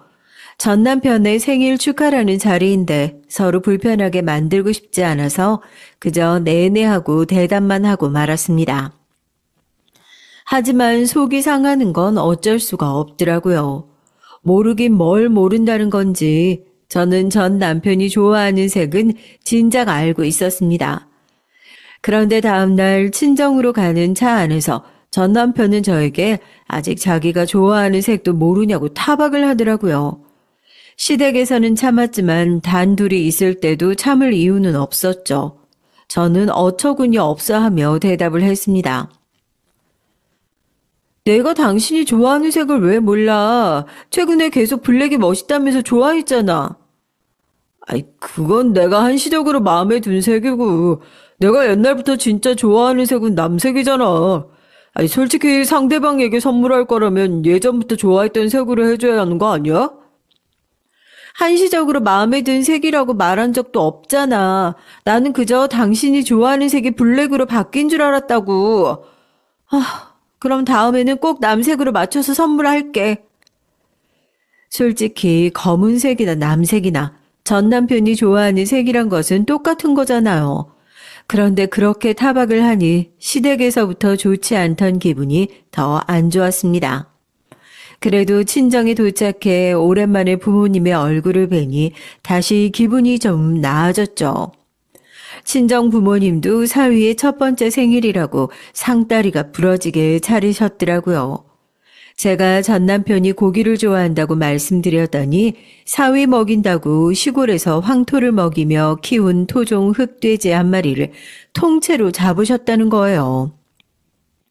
아실 분은 아시겠지만 토종 흑돼지 한 마리를 통째로 사려면 한우 고기를 5kg 사는 것보다 훨씬 비싼 것을 아실 겁니다. 저도 그걸 알고 있어서 부모님께 놀란 한편 친정 부모님이 전 남편을 정말 많이 아끼고 챙겨주시는구나 싶어서 깊게 감동했습니다. 전 남편은 부모님께서 차려놓으신 생일상이 마음에 든 눈치였고 식사 내내 분위기도 정말 좋았어요. 그리고 다 같이 식사를 하는 중에 아버지께서 전 남편에게 생일 선물이라며 흑염소즙 한 상자를 주셨습니다.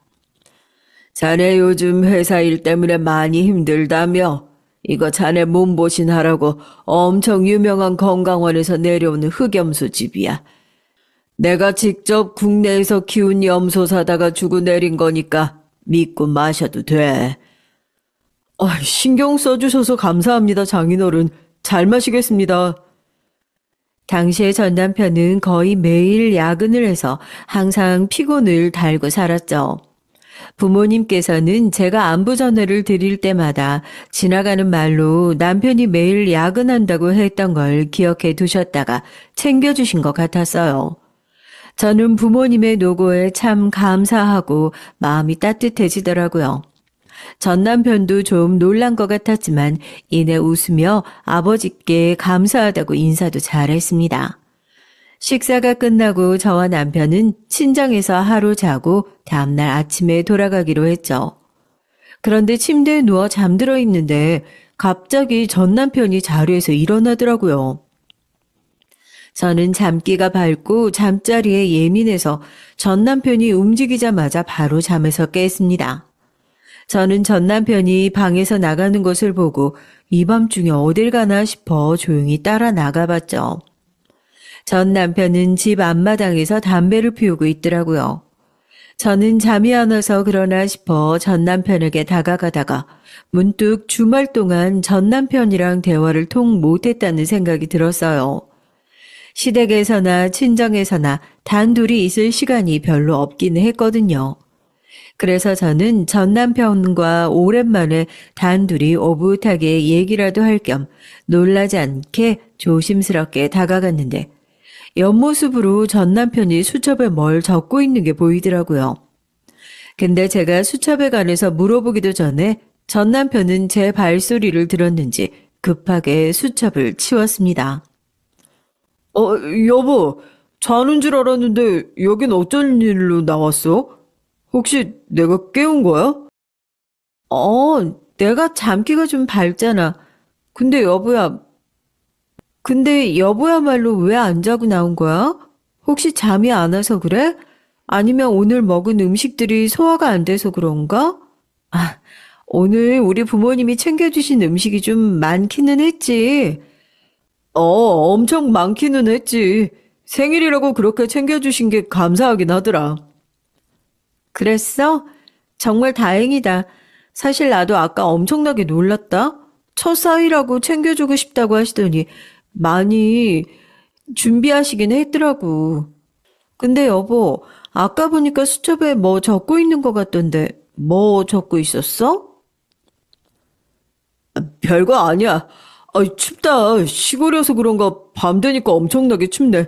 얼른 들어가자. 제 물음에 전 남편은 은근슬쩍 말을 돌리면서 대답해주지 않았습니다. 저는 전 남편이 수첩에 쓰던 게 뭔지 너무 궁금해서 잠을 잘 수가 없었어요. 무엇보다도 전 남편이 제게 뭔가를 숨기는 것 같아서 기분이 나쁘기도 했고요. 그래서 잠도 못 자고 고민하다가 전 남편이 완전히 잠들었다고 생각이 들 때 조용히 일어나 수첩을 확인해 봤습니다.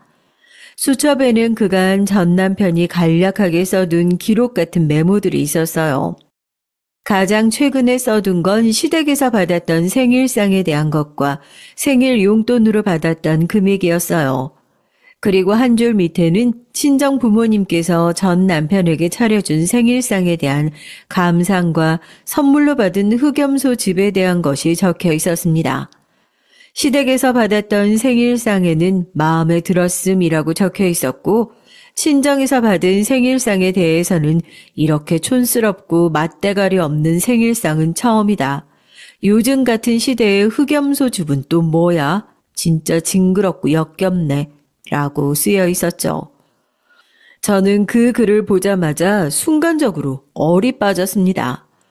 부모님 앞에서는 맛있고 좋다고 그렇게 입이 마르도록 칭찬하던 전 남편이 속으로 이렇게 생각하고 있었을 줄은 꿈에도 몰랐거든요. 저는 그걸 제 핸드폰으로 찍어두고 그날은 그냥 참고 잠자리에 들었어요. 마음 같아선 당장이라도 전 남편을 깨워서 이게 뭐냐고 물어보고 싶었지만 거기서 싸우게 되면 부모님 속만 상하게 해드렸을 테니까요. 그러다 보니 집으로 돌아가는 길 내내 저도 모르게 입을 다물게 되더라고요. 전 남편은 제게 세상 다정하게 왜 이렇게 기분이 가라앉아 있냐고 묻더라고요. 저는 차 안에서 싸울 기분도 아니거니와 집에 도착해서 말하겠다고 응수했습니다. 전 남편도 제 반응에 알겠다고 하고 조용히 운전만 하더군요. 저는 집에 도착하자마자 사진으로 찍어둔 전 남편의 수첩 내용을 보여주면서 말문을 열었습니다. 여보, 이게 대체 뭐야? 무슨 의미로 이렇게 수첩 안에 적어놓은 거야? 당신 이거 언제 찍었어? 아, 왜 내 허락도 없이 내 개인 수첩을 찍어? 말 돌리지 말고 내 질문에 대답해줘.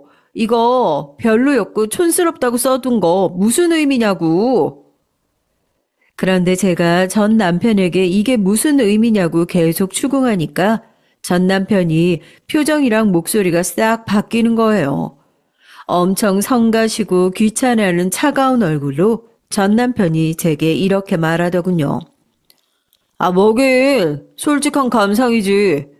우리 집은 내 생일이라고 호텔 셰프가 만들었다는 상차림까지 주문해서 챙겨주셨는데 당신네 집은 그게 뭐야? 아, 이 정도로 형편없을 거였다면 내 생일 챙겨주신다고 했을 때 기대하지 말 걸 그랬어. 뭐라고?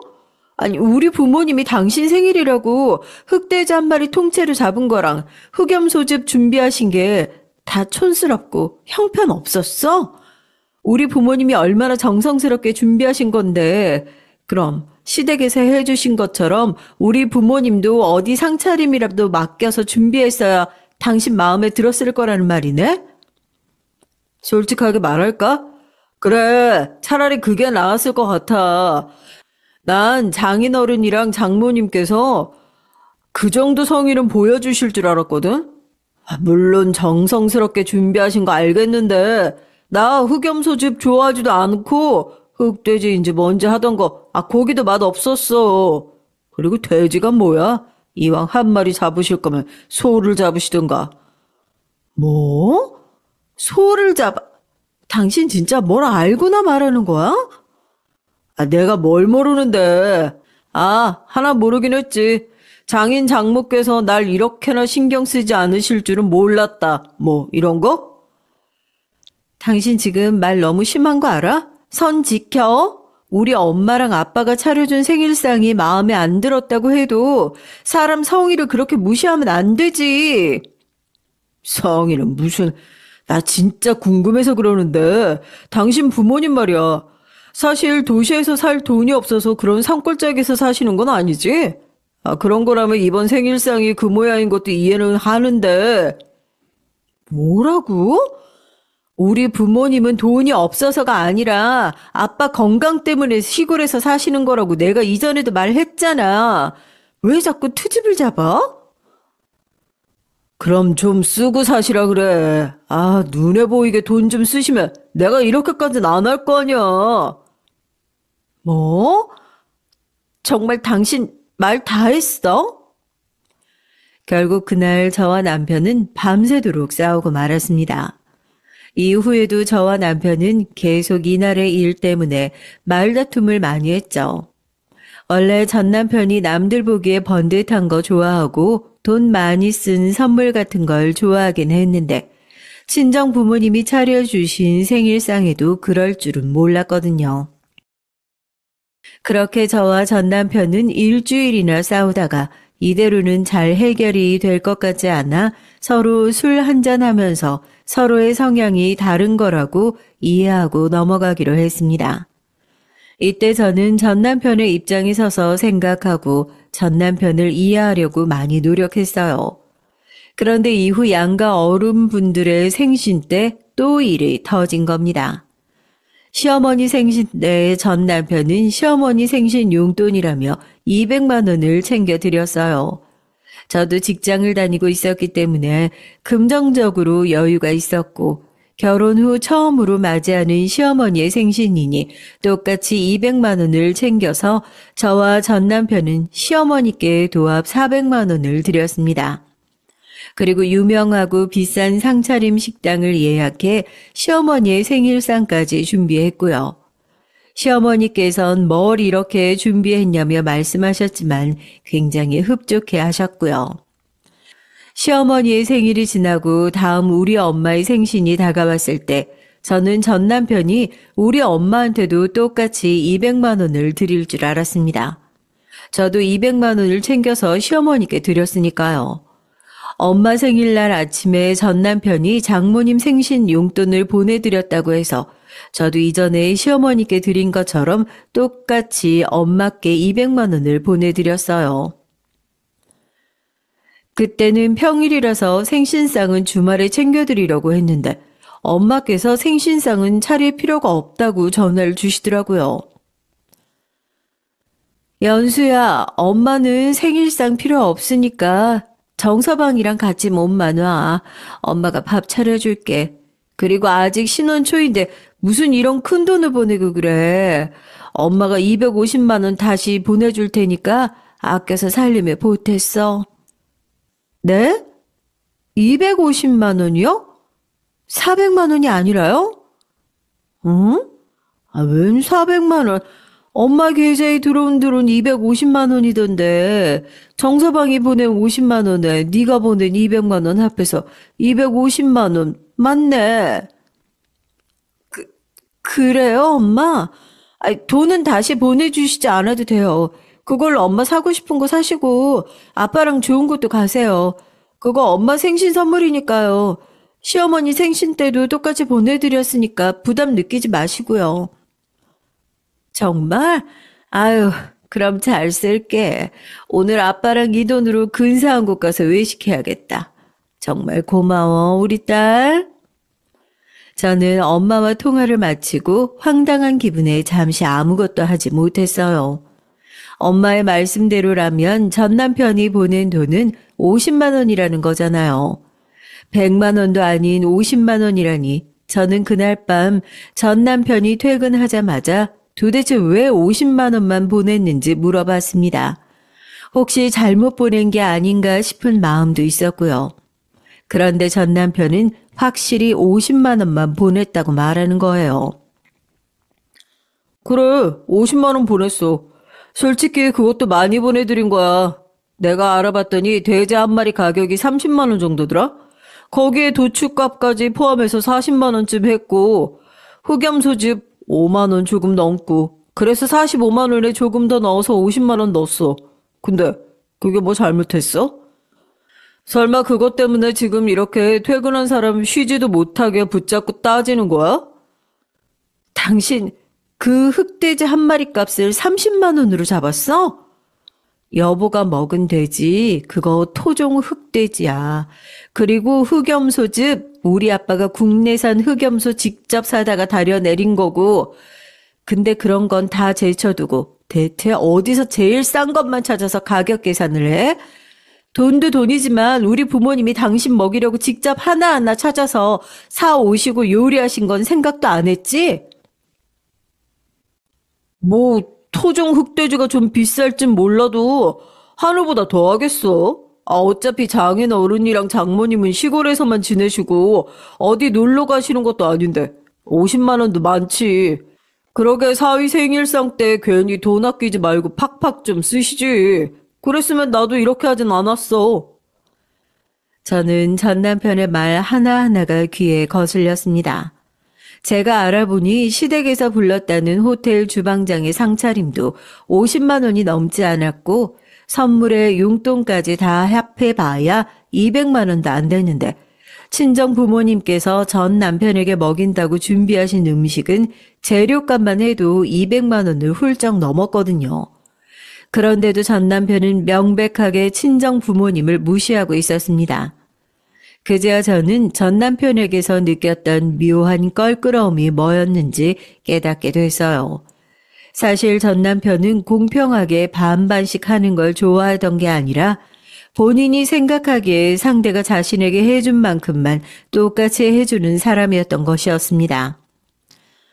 그래, 여보 말대로 우리 부모님 계속 시골에서 지내셨던 분들이라 호텔 셰프며 상차림이며 그런 케이터링 잘 모르셔. 하지만 정성과 가격을 따지자면 시어머니께서 해주신 것보다 훨씬 더 좋거든. 게다가 그렇게 하나하나 돈으로 따질 거면 왜 나랑 결혼했어? 나보다 더 돈 많이 버는 사람 만나서 결혼하지. 여보 왜 그래? 내가 그런 뜻으로 말한 게 아니란 거 잘 알잖아. 여보, 나는 여보를 사랑하는 걸, 내가 너무 말이 심했던 것 같네. 다음에는 이렇게 말하지 않도록 주의할게. 정말 미안해. 저는 그때 전 남편의 말에 크게 마음이 상해서 미안하다는 말이 귀에 들어오지 않았어요. 제 모습에 전 남편은 아차 싶었는지 계속 미안하다고 하면서 저를 달랬고, 나중에는 본인 성향이 그런데 어쩌겠냐고 다음에는 그러지 않도록 노력하겠다고 말했습니다. 이 일 때문에 저는 전 남편에게 크게 실망을 했지만 사실 전 남편은 이런 점 빼고는 정말 좋은 사람이었어요. 그래서 이때까지는 이혼 생각이 없었습니다. 전 남편이 아예 제 부모님에게 못하는 것도 아니었고 앞에서는 티 안 내고 잘하기도 했었거든요. 저는 전 남편의 성격을 확실하게 깨달은 뒤부터 친정 부모님이 무시당하지 않도록 시댁에 더 잘하려고 많이 노력했습니다. 그래야 전 남편에게 제가 한 만큼 요구할 수 있는 명분이 생긴다고 생각했죠. 그런데 막상 제가 시댁에 잘해도 전 남편은 친정 부모님께 더 잘하거나 하지는 않았어요. 여보, 내가 시댁에 신경 쓰는 만큼 여보도 친정 신경 써주면 좋겠어. 가만 보면 여보는 내가 하는 만큼 친정에 잘 안 하는 것 같아서 좀 서운해. 서운할 것도 많네. 내가 안 하긴 내가 뭘 안 해? 장인 장모님께서 시골에 계셔서 내가 상대적으로 잘 못하는 것처럼 보이는 것뿐이지. 나도 할 만큼은 하고 있다고. 어떤 부분이? 난 거의 매일같이 시댁에 안부 전화하고 시어머니께서 필요하시다고 하면 내가 일하다가도 짬 내서 시어머니 부탁 들어드리는데 여보는 그런 적 있어? 이번 주만 해도 여보는 우리 엄마랑 아빠한테 안부 전화 한 통 안 했잖아. 난 도대체 여보가 어떤 부분에서 할 만큼 했다는 건지 잘 모르겠는데? 에이, 당신 우리 엄마한테 받을 건 다 받아놓고 안부 전화 좀 드린 걸로 생색내는 거야? 솔직히 우리 엄마가 당신을 얼마나 많이 챙겨주셨는데 그거 생각하면 여보가 시댁에 신경을 더 많이 써야 하는 건 당연한 일이야. 지금 딱 공평하게 가고 있는 거라고. 뭐라고? 내가 어머니한테 받긴 뭘 받아? 우리 엄마가 당신 회사 다니면서 힘들까봐 걱정된다고 매주 식사 차려주셨잖아. 설마 잊어버린 거야?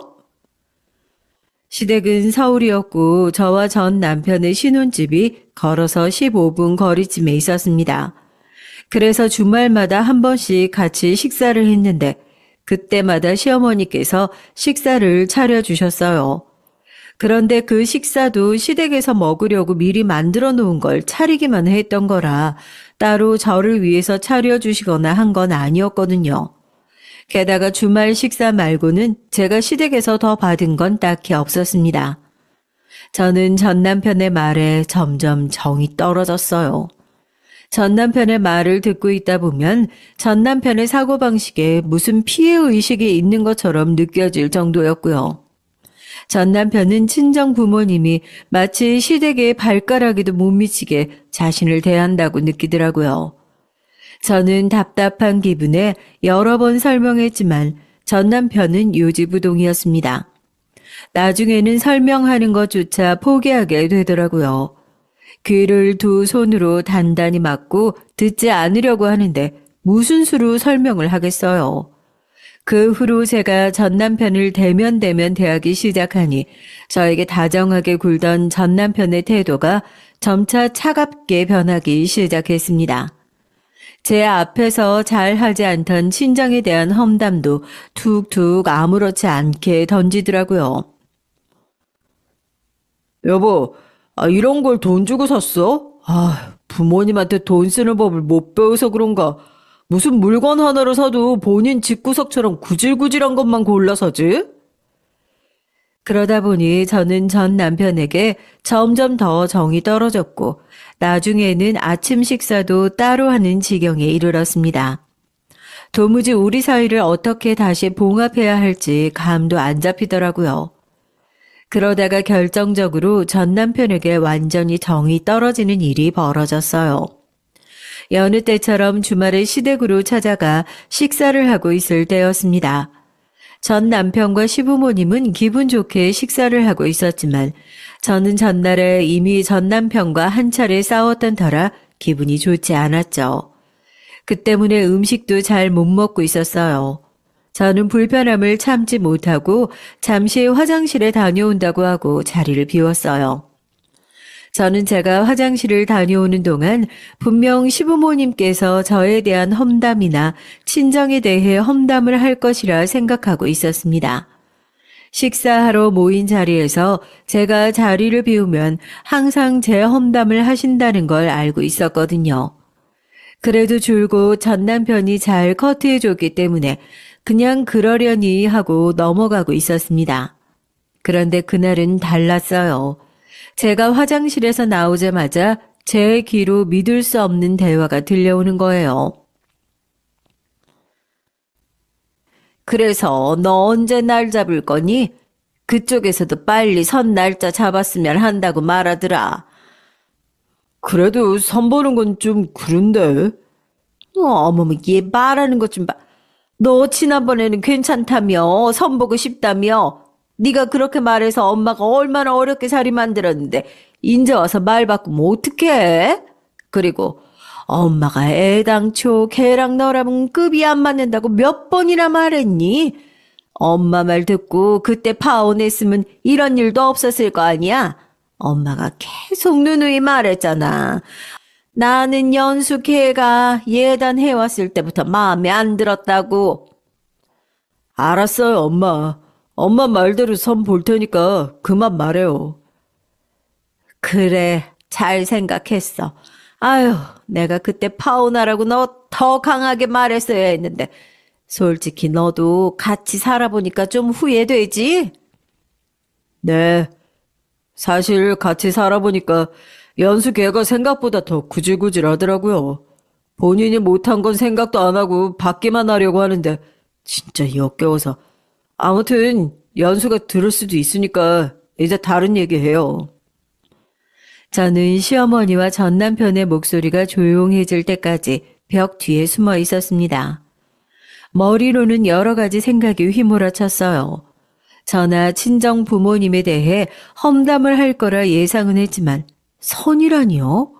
혼인신고도 한 사람이 왜 선을 본단 말입니까? 저는 제정신으로 서 있을 수가 없었습니다. 게다가 저 몰래 이혼 생각까지 하고 있었고 이미 배우자가 있는 상태에서 다른 사람을 만날 생각까지 하다니 치가 떨려오더군요. 저는 당장이라도 전 남편의 멱살을 잡고 한바탕 난리를 피우고 싶었습니다. 하지만 이전부터 떨어지던 정이 그날 완전히 떨어졌는지 배신감보다는 복수심이 생기더라고요. 제가 식탁으로 돌아가자 시댁 식구들은 언제 그런 작당을 했냐는 듯 제게 괜찮냐고 살뜰히 물었습니다. 며느라, 표정이 너무 안 좋네. 괜찮니? 아유, 몸이 많이 안 좋아 보여서 걱정되네. 네, 갑자기 몸이 너무 안 좋네요. 아무래도 저 오늘 먼저 돌아가 봐야 될 것 같아요. 죄송합니다. 그리고 여보, 당신은 좀 더 쉬다 와. 오늘은 나 먼저 갈게. 그렇게 집에 돌아오자마자 저는 바닥에 엎드려 펑펑 울고 말았습니다. 세상이 떠나가라 울고 나니 한결 머리가 맑아지더라고요. 저는 맑아진 머리로 전 남편과 시댁에 어떻게 복수할지 생각했어요. 그 전에 우선 부모님 가슴에 정말 대못을 박을 일이었지만 저는 친정 부모님께 시댁에서 들었던 얘기를 말씀드렸습니다.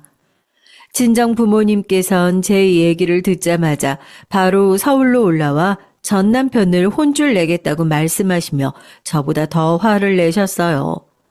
하지만 저는 마지막으로 전 남편에게 복수하는 동시에 딱 한 번 기회를 줘보고 싶다고 말씀드렸습니다.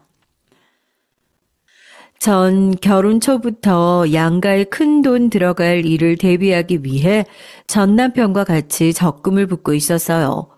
적금은 제 명의였지만 둘 다 똑같은 금액을 넣고 있었고요. 적금의 만기가 다가올 때쯤 전 남편이 저에게 시부모님께서 여행 좀 가고 싶다고 눈치를 주셨다고 말한 적이 있었거든요. 그때 저는 나중에 생각해보자고 말했었는데 남편에게 복수할 기회로 그게 딱 맞더라고요. 전 남편이 집에 돌아왔을 때 저는 전 남편에게 여행 얘기를 꺼냈습니다. 제가 여행 얘기를 하자마자 전 남편은 반색하며 시부모님께 바로 연락을 해보겠다고 하더군요. 근데 여보 잠깐만. 나는 이번 기회에 우리 부모님도 똑같이 여행 보내드리고 싶어. 그러니까 우리 양가 부모님들 모시고 다 같이 여행 다녀오자. 뭐? 장인, 장모님도 함께? 그건 좀 그렇지 않나? 여행 가고 싶다고 하셨던 건 우리 엄마랑 아버지셨는데. 뭐가 좀 그래? 어차피 우리 둘이 반반 똑같이 부은 적금이잖아. 그 돈이면 시부모님이랑 우리 부모님 다 모시고 여행 다녀올 수 있는 돈 아니야? 그건 그렇지. 알겠어. 그럼 당신 말대로 양가 부모님 다 모시고 여행 가자. 전 남편은 좀 떨떠름해 했지만 제 말이 틀린 것도 아닌데 할 말이 있겠어요. 그 후 시부모님도 동의하셔서 제 말대로 양가 부모님을 다 모시고 유럽 여행을 가기로 했습니다. 유럽 여행에 대해 찾아보니 비행기를 타고 가는 여행에서 가장 중요한 건 비행기 좌석이더라고요. 특히 나이 드신 분들은 오랜 시간 비행에서 체류하다 보면 몸에 부담이 갈 수 있으므로 좋은 자리를 예약하는 것이 중요했어요. 그런데 제가 비행기 좌석을 찾아보며 고민하고 있자 전 남편이 대뜸 비행기 표는 자기가 예약하겠다고 하더라고요. 여보, 비행기표는 내가 알아볼 테니까 여보는 좀 쉬는 게 어때? 요즘 너무 월급빛도 안 좋고 힘들어 보여서. 그래? 요즘 좀 힘들긴 하네. 그래, 비행기 표는 당신이 알아봐줘. 걱정하지 말고 나만 믿어. 내가 아주 좋은 자리로 알아볼게. 저는 전 남편의 말에 비행기 좌석 예약을 맡겼습니다. 그렇지만 사실 저는 남편의 말을 믿지 않았어요. 굳이 귀찮은 일을 나서서 하겠다는 것도 믿기지 않았고 그게 저를 걱정해서 하는 것이라고도 생각 안 했거든요. 그저 제 마음속에는 전 남편이 어떻게 나올지에 대한 궁금만이 가득했습니다. 남편이 비행기 좌석을 찾는 동안 저는 부모님과 연락을 하며 여행 준비를 끝냈어요. 회사에 휴가계까지 내니 어느새 여행 전날이 되어 있었죠. 패키지 여행이 아닌 자유여행이라 전 남편은 항공사에서 직접 좌석을 예매했다고 했습니다. 저는 알겠다고 말하곤 전 남편이 잠들었을 때 몰래 전 남편이 예약했다는 항공권을 확인했어요. 예매된 항공권을 확인하니 기가 차더군요. 전 남편이 예매한 항공권은 비즈니스석 3장, 이코노미석 3장으로 나뉘어 예매되어 있었어요. 저는 전 남편의 의도를 단박에 알아차렸습니다. 본인과 시부모님은 비즈니스석, 그리고 저와 친정 부모님은 이코노미석에 앉힐 생각이었던 것 같더라고요. 저는 너무 화가 나면 오히려 차분해진다는 게 무슨 말인지 그날 실감했습니다. 저는 그 자리에서 전 남편이 예매한 항공권을 몰래 취소했어요. 취소 수수료를 제외한 환불 금액이 제 통장으로 들어와서 전 남편은 여행 당일까지 아무것도 모르더라고요. 아무것도 모르는 전 남편과 시부모님의 짐을 차에 싣고 공항에 도착하니 친정 부모님께서는 이미 공항에 도착하셔서 기다리고 계셨습니다. 전 남편은 친정 부모님을 보고는 인사를 하는 둥 마는 둥 하더니 항공권을 탑승권으로 교환하러 다녀오겠다고 했어요. 왜 혼자 가? 그냥 다 같이 가서 표 받고 그 자리에서 좌석 확인하는 게 더 빠르지 않아? 아니야, 혼자 가서 받아오는 게 더 빠르지. 여기 있어. 나 혼자 다녀올게. 그래, 그럼 그러든가. 저는 항공권이 취소되었는지도 모르고 탑승권으로 교환하러 가는 전 남편의 뒷모습을 보며 속으로 비웃었습니다. 아니나 다를까 전 남편이 탑승권을 받지 못한다는 안내를 들었는지 직원에게 뭐라고 소리를 지르는 게 들렸어요. 아무리 항공권을 들이밀고 탑승권을 내놓으라고 소리쳐봤자 이미 취소된 티켓인데 무슨 소용이 있겠어요. 전 남편이 큰 소리로 직원과 싸우기 시작하자 시부모님이 전 남편에게 달려가셨습니다. 저는 친정 부모님과 함께 느긋하게 전 남편의 곁으로 걸어갔죠. 그리고 시치미를 뚝 뗀 채 전 남편에게 말했습니다. 여보, 왜 그래? 비행기표가 뭐 이상하대? 내가 분명 예약했는데 티켓이 취소됐다고 발급해줄 수가 없다잖아. 정말 짜증나네. 어머, 정말? 그럼 어떡해? 잠깐, 항공권 뽑아놓은 종이 좀 줘봐. 나도 확인 좀 해보게. 아니야, 당신이 확인할 필요 없어. 그냥 내가 해결해 볼 테니까 저쪽 가서 장인어른이랑 장모님이랑 같이 쉬고 있어. 제가 전 남편이 들고 있던 종이에 손을 뻗자 전 남편은 제가 뺏어갈까봐 얼른 종이를 옆으로 숨기더라고요. 저는 다시 한번 기가 찼습니다. 마지막으로 준 기회를 스스로 걷어찬 전 남편을 보니 더는 아무런 감정도 느껴지지 않았어요. 딱 한 가지 느껴진 감정이 있다면 그건 환멸감이었습니다. 저는 팔짱을 끼고 전 남편에게 따졌습니다. 왜 필요가 없어? 나도 확인해 봐야 같이 상황을 해결하지. 어? 이상하네. 혹시 내가 보면 곤란한 거라도 있어? 곤란한 거라니 지금 무슨 소리 하는 거야? 그럴 리 없잖아. 그냥 당신 피곤하게 하고 싶지 않아서 그런 것뿐이야. 아, 정말? 다른 이유가 있는 게 아니라? 왜 그런 거 있잖아. 나한테 숨기고 당신이랑 당신 부모님은 비즈니스석으로 예매하고 나랑 우리 부모님은 이코노미석으로 예매했는데 항공권을 보여주면 들킬까봐 같은 이유 말이야. 왜? 내가 모를 줄 알았어? 이미 다 알고 있었거든? 그래서 취소한 거고. 뭐라고? 이거 지금 당신이 취소했다는 거야? 그래, 내가 했다. 그리고 마지막 딱 한 번 당신을 믿었는데 어쩜 이렇게 끝까지 날 속일 수 있어? 똑같이 반반 부어서 만든 적금 탄 돈으로 왜 네 부모랑 너만 비즈니스석을 타는데?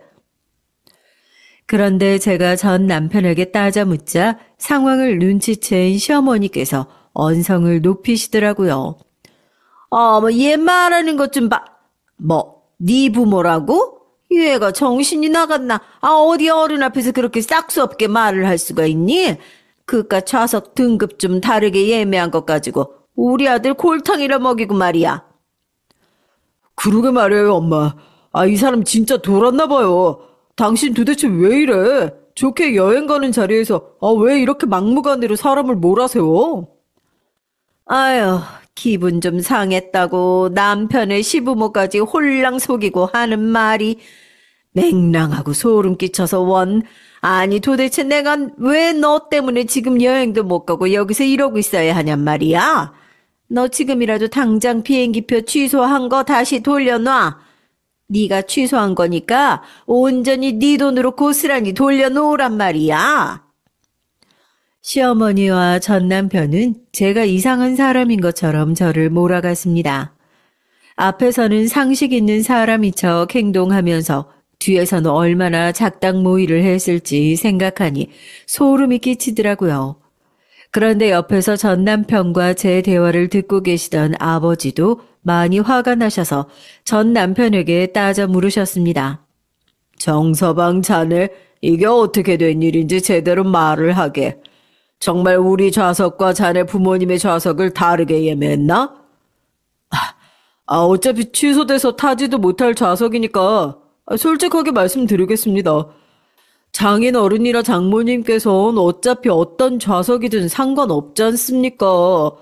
평소에 비행기 한번 타보신 적도 없을 것 같은데 그래서 돈 아끼는 차원에서 이코노미석으로 한 겁니다. 근데 우리 부모님은 아닙니다. 저희 어머님이랑 아버지는 좁은 곳에서 사람까지 많으면 굉장히 힘들어하세요. 그래서 비즈니스석으로 해드린 겁니다. 말 같지 않은 소리 하지 마. 이 여행에 들어간 돈이 당신 돈 반, 내 돈 반이야. 근데 내가 당신이랑 똑같이 반 냈는데 돈 아끼자고 우리 부모님만 이코노미석을 타게 해? 당신이야말로 머리가 어떻게 된 거 아니니? 우리 부모님이랑 당신네 부모님은 다르다고 말했잖아. 애초에 급이 다르다고, 급이. 당신 부모님은 이코노미 속도 감지덕지한 사람들이고, 우리 부모님은 최소 비즈니스석 정도는 돼야 하는 분들이라고. 우리 부모님이랑 당신 부모랑 급이 다르다고? 무슨 급? 아, 너희 집안 사람들은 뭔 금칠이라도 하고 태어났나 보지? 그런데 왜 하는 행동은 똥만도 못하냐? 그런데 제 언성에 시어머니께서 악다구니를 치시더라고요. 인연이 뱉으문단 말인 줄 아나? 아유, 애당초 이 결혼 허락하면 안 됐던 건데 나 더는 못 참겠다. 우리 아들 당신네 딸이랑 이혼시킬 거예요. 지금 하는 짓을 보니까 더는 안 되겠네. 무릎 꿇고 싹싹 빌어도 이 결정 절대 번복하지 않을 거니까 그렇게 아세요. 나도 그쪽 집안이랑 더는 엮이고 싶은 마음 없어요. 오늘 이 자리에서 집안끼리 아주 끝을 내죠. 앞으로 그쪽이 우리 남편 건물에서 재계약하겠다고 해도 우리가 해주는 일은 절대 없을 겁니다. 뭐라고요? 이게 갑자기 무슨 소리야? 남편 건물이라니? 아, 모르셨어요? 전 아시는 줄 알았는데 시아버지 가게가 있는 건물 말이에요. 그거 바로 우리 아빠 건물이에요. 아니, 그 일대 전부가 우리 아빠 땅이자 건물인데 하나도 모르셨어요? 뭐라고? 이게 어디서 거짓말이야? 돈 없어서 시골 총구석에 처박혀 사는 주제에? 하긴 그걸 아셨다면 저한테 이렇게 하진 않으셨겠죠. 이렇게 나오실 것 같아서 등기부 등본도 가져왔는데 한번 보실래요? 거기 보이시죠? 건물주에 우리 아빠 이름 찍혀 있는 거. 아니 이게 뭐야? 정말이잖아. 네, 그렇습니다. 사실 우리 아빠는 시아버지가 운영하시는 가게에 건물 주셨어요. 아빠는 제가 태어나기 전부터 주식 투자를 하셨는데 그 분야에 있어서 워낙 능력이 출중하셔서 아는 사람은 알 정도로 유명한 분이셨죠. 그러다 건강이 안 좋아지셔서 시골로 요양차 내려가셔서 주식을 파시고 서울에 값싼 땅과 건물들을 많이 매입해 그걸로 임대하며 돈을 벌고 계셨죠. 그런데 시간이 흐르면서 아빠가 사셨던 땅과 건물들이 금싸라기 땅이 됐지 뭐예요. 게다가 젊은 사람들에게 유명한 거리라 온갖 사람들이 가게를 내고 싶어하는 곳이었답니다. 그래서 전 남편의 아버지가 장사로 한가닥 하시는 분이라고 해도 우리 아빠가 당장 다음 달부터 가게를 비우라고 하면 나갈 수밖에 없는 처지였죠. 결혼 전에 저는 전 남편에게 시아버지의 가게에 대해 듣고 아빠께 말씀드렸지만 아빠는 시아버지께 본인이 건물주라는 사실을 알리지 말자고 하셔서 여태껏 조용히 지냈던 겁니다. 그런데 이렇게 된 이상 이제 조용히 지낼 이유가 없잖아요. 저는 어리나가 있는 전 남편과 시부모님을 향해 통보했습니다. 생각해보니까 당신 말이 맞아. 내가 급이 너무 높아서 확실히 당신이랑 급이 안 맞아도 너무 안 맞는 것 같아. 아, 그러고 보니까 당신 곧 있으면 선보지? 뭐? 그걸 네가 어떻게 알고 있어? 그럼 그렇게 크게 떠들어대는데 내가 못 듣겠니? 됐고, 자 이거 받아. 이게 뭐야? 이게 뭔데? 뭐긴 뭐야, 이혼 서류지. 지금 당장 거기에 사인해. 급이 달라서 같이 못 살겠다고 이혼하고 싶다고 했으니 이혼해 줄게. 나도 아는 거 하나 없으면서 사람을 급으로 따지는 인간이랑 더는 같이 살기 싫거든. 얼른 이혼해야 선 봐서 똑같이 급 맞는 여자랑 만날 거 아니야. 잠깐, 아니, 여보, 뭔가 오해가 있는 것 같아. 잠시만 기다려줘. 내가 다 설명할게. 그래, 며느라가. 내 마누라가 아무래도 말 실수를 한 것 같구나. 이렇게 좋은 집안인 줄도 모르고 그리 말해서 미안하다. 화 많이 났지? 그래도 잠깐 나랑 대화 좀 하자꾸나. 사돈, 사돈 잠깐만 얘기를. 전 남편과 시부모님은 저와 친정 부모님을 붙들려고 했어요. 특히나 조용히 계시던 시아버지께서도 우리 아빠께 대화를 해보자며 말리시더군요. 여태껏 다른 일들에는 입 꾹 닫고 계셔서 대체 뭐하고 계시나 했던 분이 그렇게 열정적으로 입을 여는 건 또 처음 봤네요. 하지만 아빠는 단호하게 그 사람들을 물리쳤습니다. 그쪽이 이렇게 사람을 급으로 나누고 차별하는 집안인 줄 알았으면 내가 먼저 결혼 안 시켰소. 어차피 이제 그쪽과 우리 집은 더는 사돈관계가 아니게 될 테니 이제 말 걸지 마시오. 저는 아빠 말씀이 끝나자마자 미리 따로 예약해둔 항공권을 탑승권으로 바꾸고 비행기를 타러 갔습니다. 전 남편이 예약해둔 비행기표를 취소할 때 저는 친정 부모님과 따로 여행을 갈 계획을 세우고 다른 비행기표를 예약해뒀거든요. 그 사람들은 뒤에서 쫓아오며 뭐라 말을 걸려고 했지만 비행기 안까지 따라오지는 못했어요. 친정 부모님과 비행기에 타니 그제야 마음이 편해지더군요. 그 후 저와 친정 부모님은 아버지 건강 때문에 그동안 미뤄왔던 유럽 여행을 마음껏 즐기다 왔습니다. 여행 중 간간히 전 남편과의 일이 떠올라 속상했지만 친정 부모님과 좋은 것만 보고 맛있는 것만 먹고 푹 쉬니 천천히 마음도 나아지더군요. 여행에서 돌아와 보니 전 남편으로부터 부재중 전화와 문자가 엄청나게 많이 와 있었어요. 내용은 대부분 우리 부모님과 제게 사과하는 내용이었습니다. 하지만 저는 제가 준 마지막 기회를 스스로 차버린 전 남편과 다시 잘해볼 생각이 전혀 없었어요. 하지만 전 남편은 협의 이혼을 해주지 않겠다고 버텼습니다. 그래서 제가 혼인 상태에서 선을 보려고 했던 것과 시댁에 들렀다가 험담들에 대한 피해 보상을 위자료로 잔뜩 청구하겠다고 하니 그때야 협의 이혼을 해주더라고요. 물론 그 이후로도 여러 가지 일이 많았습니다만 가장 큰 일은 시아버지의 가게 일이었습니다. 아버지의 입김으로 시아버지의 가게가 그 일대 거리에서 싹 쫓겨나게 되어 엄청 곤란했나 봐요.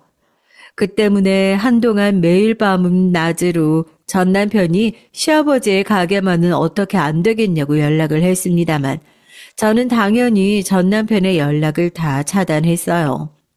그동안 저와 우리 부모님을 무시하며 차별해온 전 남편이 너무 괘씸했고 다시는 말을 섞고 싶지 않았거든요. 어차피 전 남편이 미안하다며 연락해온 모든 것들은 다 거짓말일 것이 틀림없었습니다. 마음속에서는 예전 그대로 우리 부모님을 무시하고 있을 거라 생각이 들었거든요. 우리 아빠가 서울 땅과 건물들의 건물주인 것을 알아도 시골에서 살고 있으니 그걸로 또 깎아내리고 있겠죠. 하지만 상관없었습니다. 그런다고 우리 집의 급이 낮아지는 건 아니니까요. 제 긴 얘기 들어주신 분들께서는 저와 같은 일은 겪지 않으셨으면 좋겠네요. 이야기 들어주셔서 감사합니다.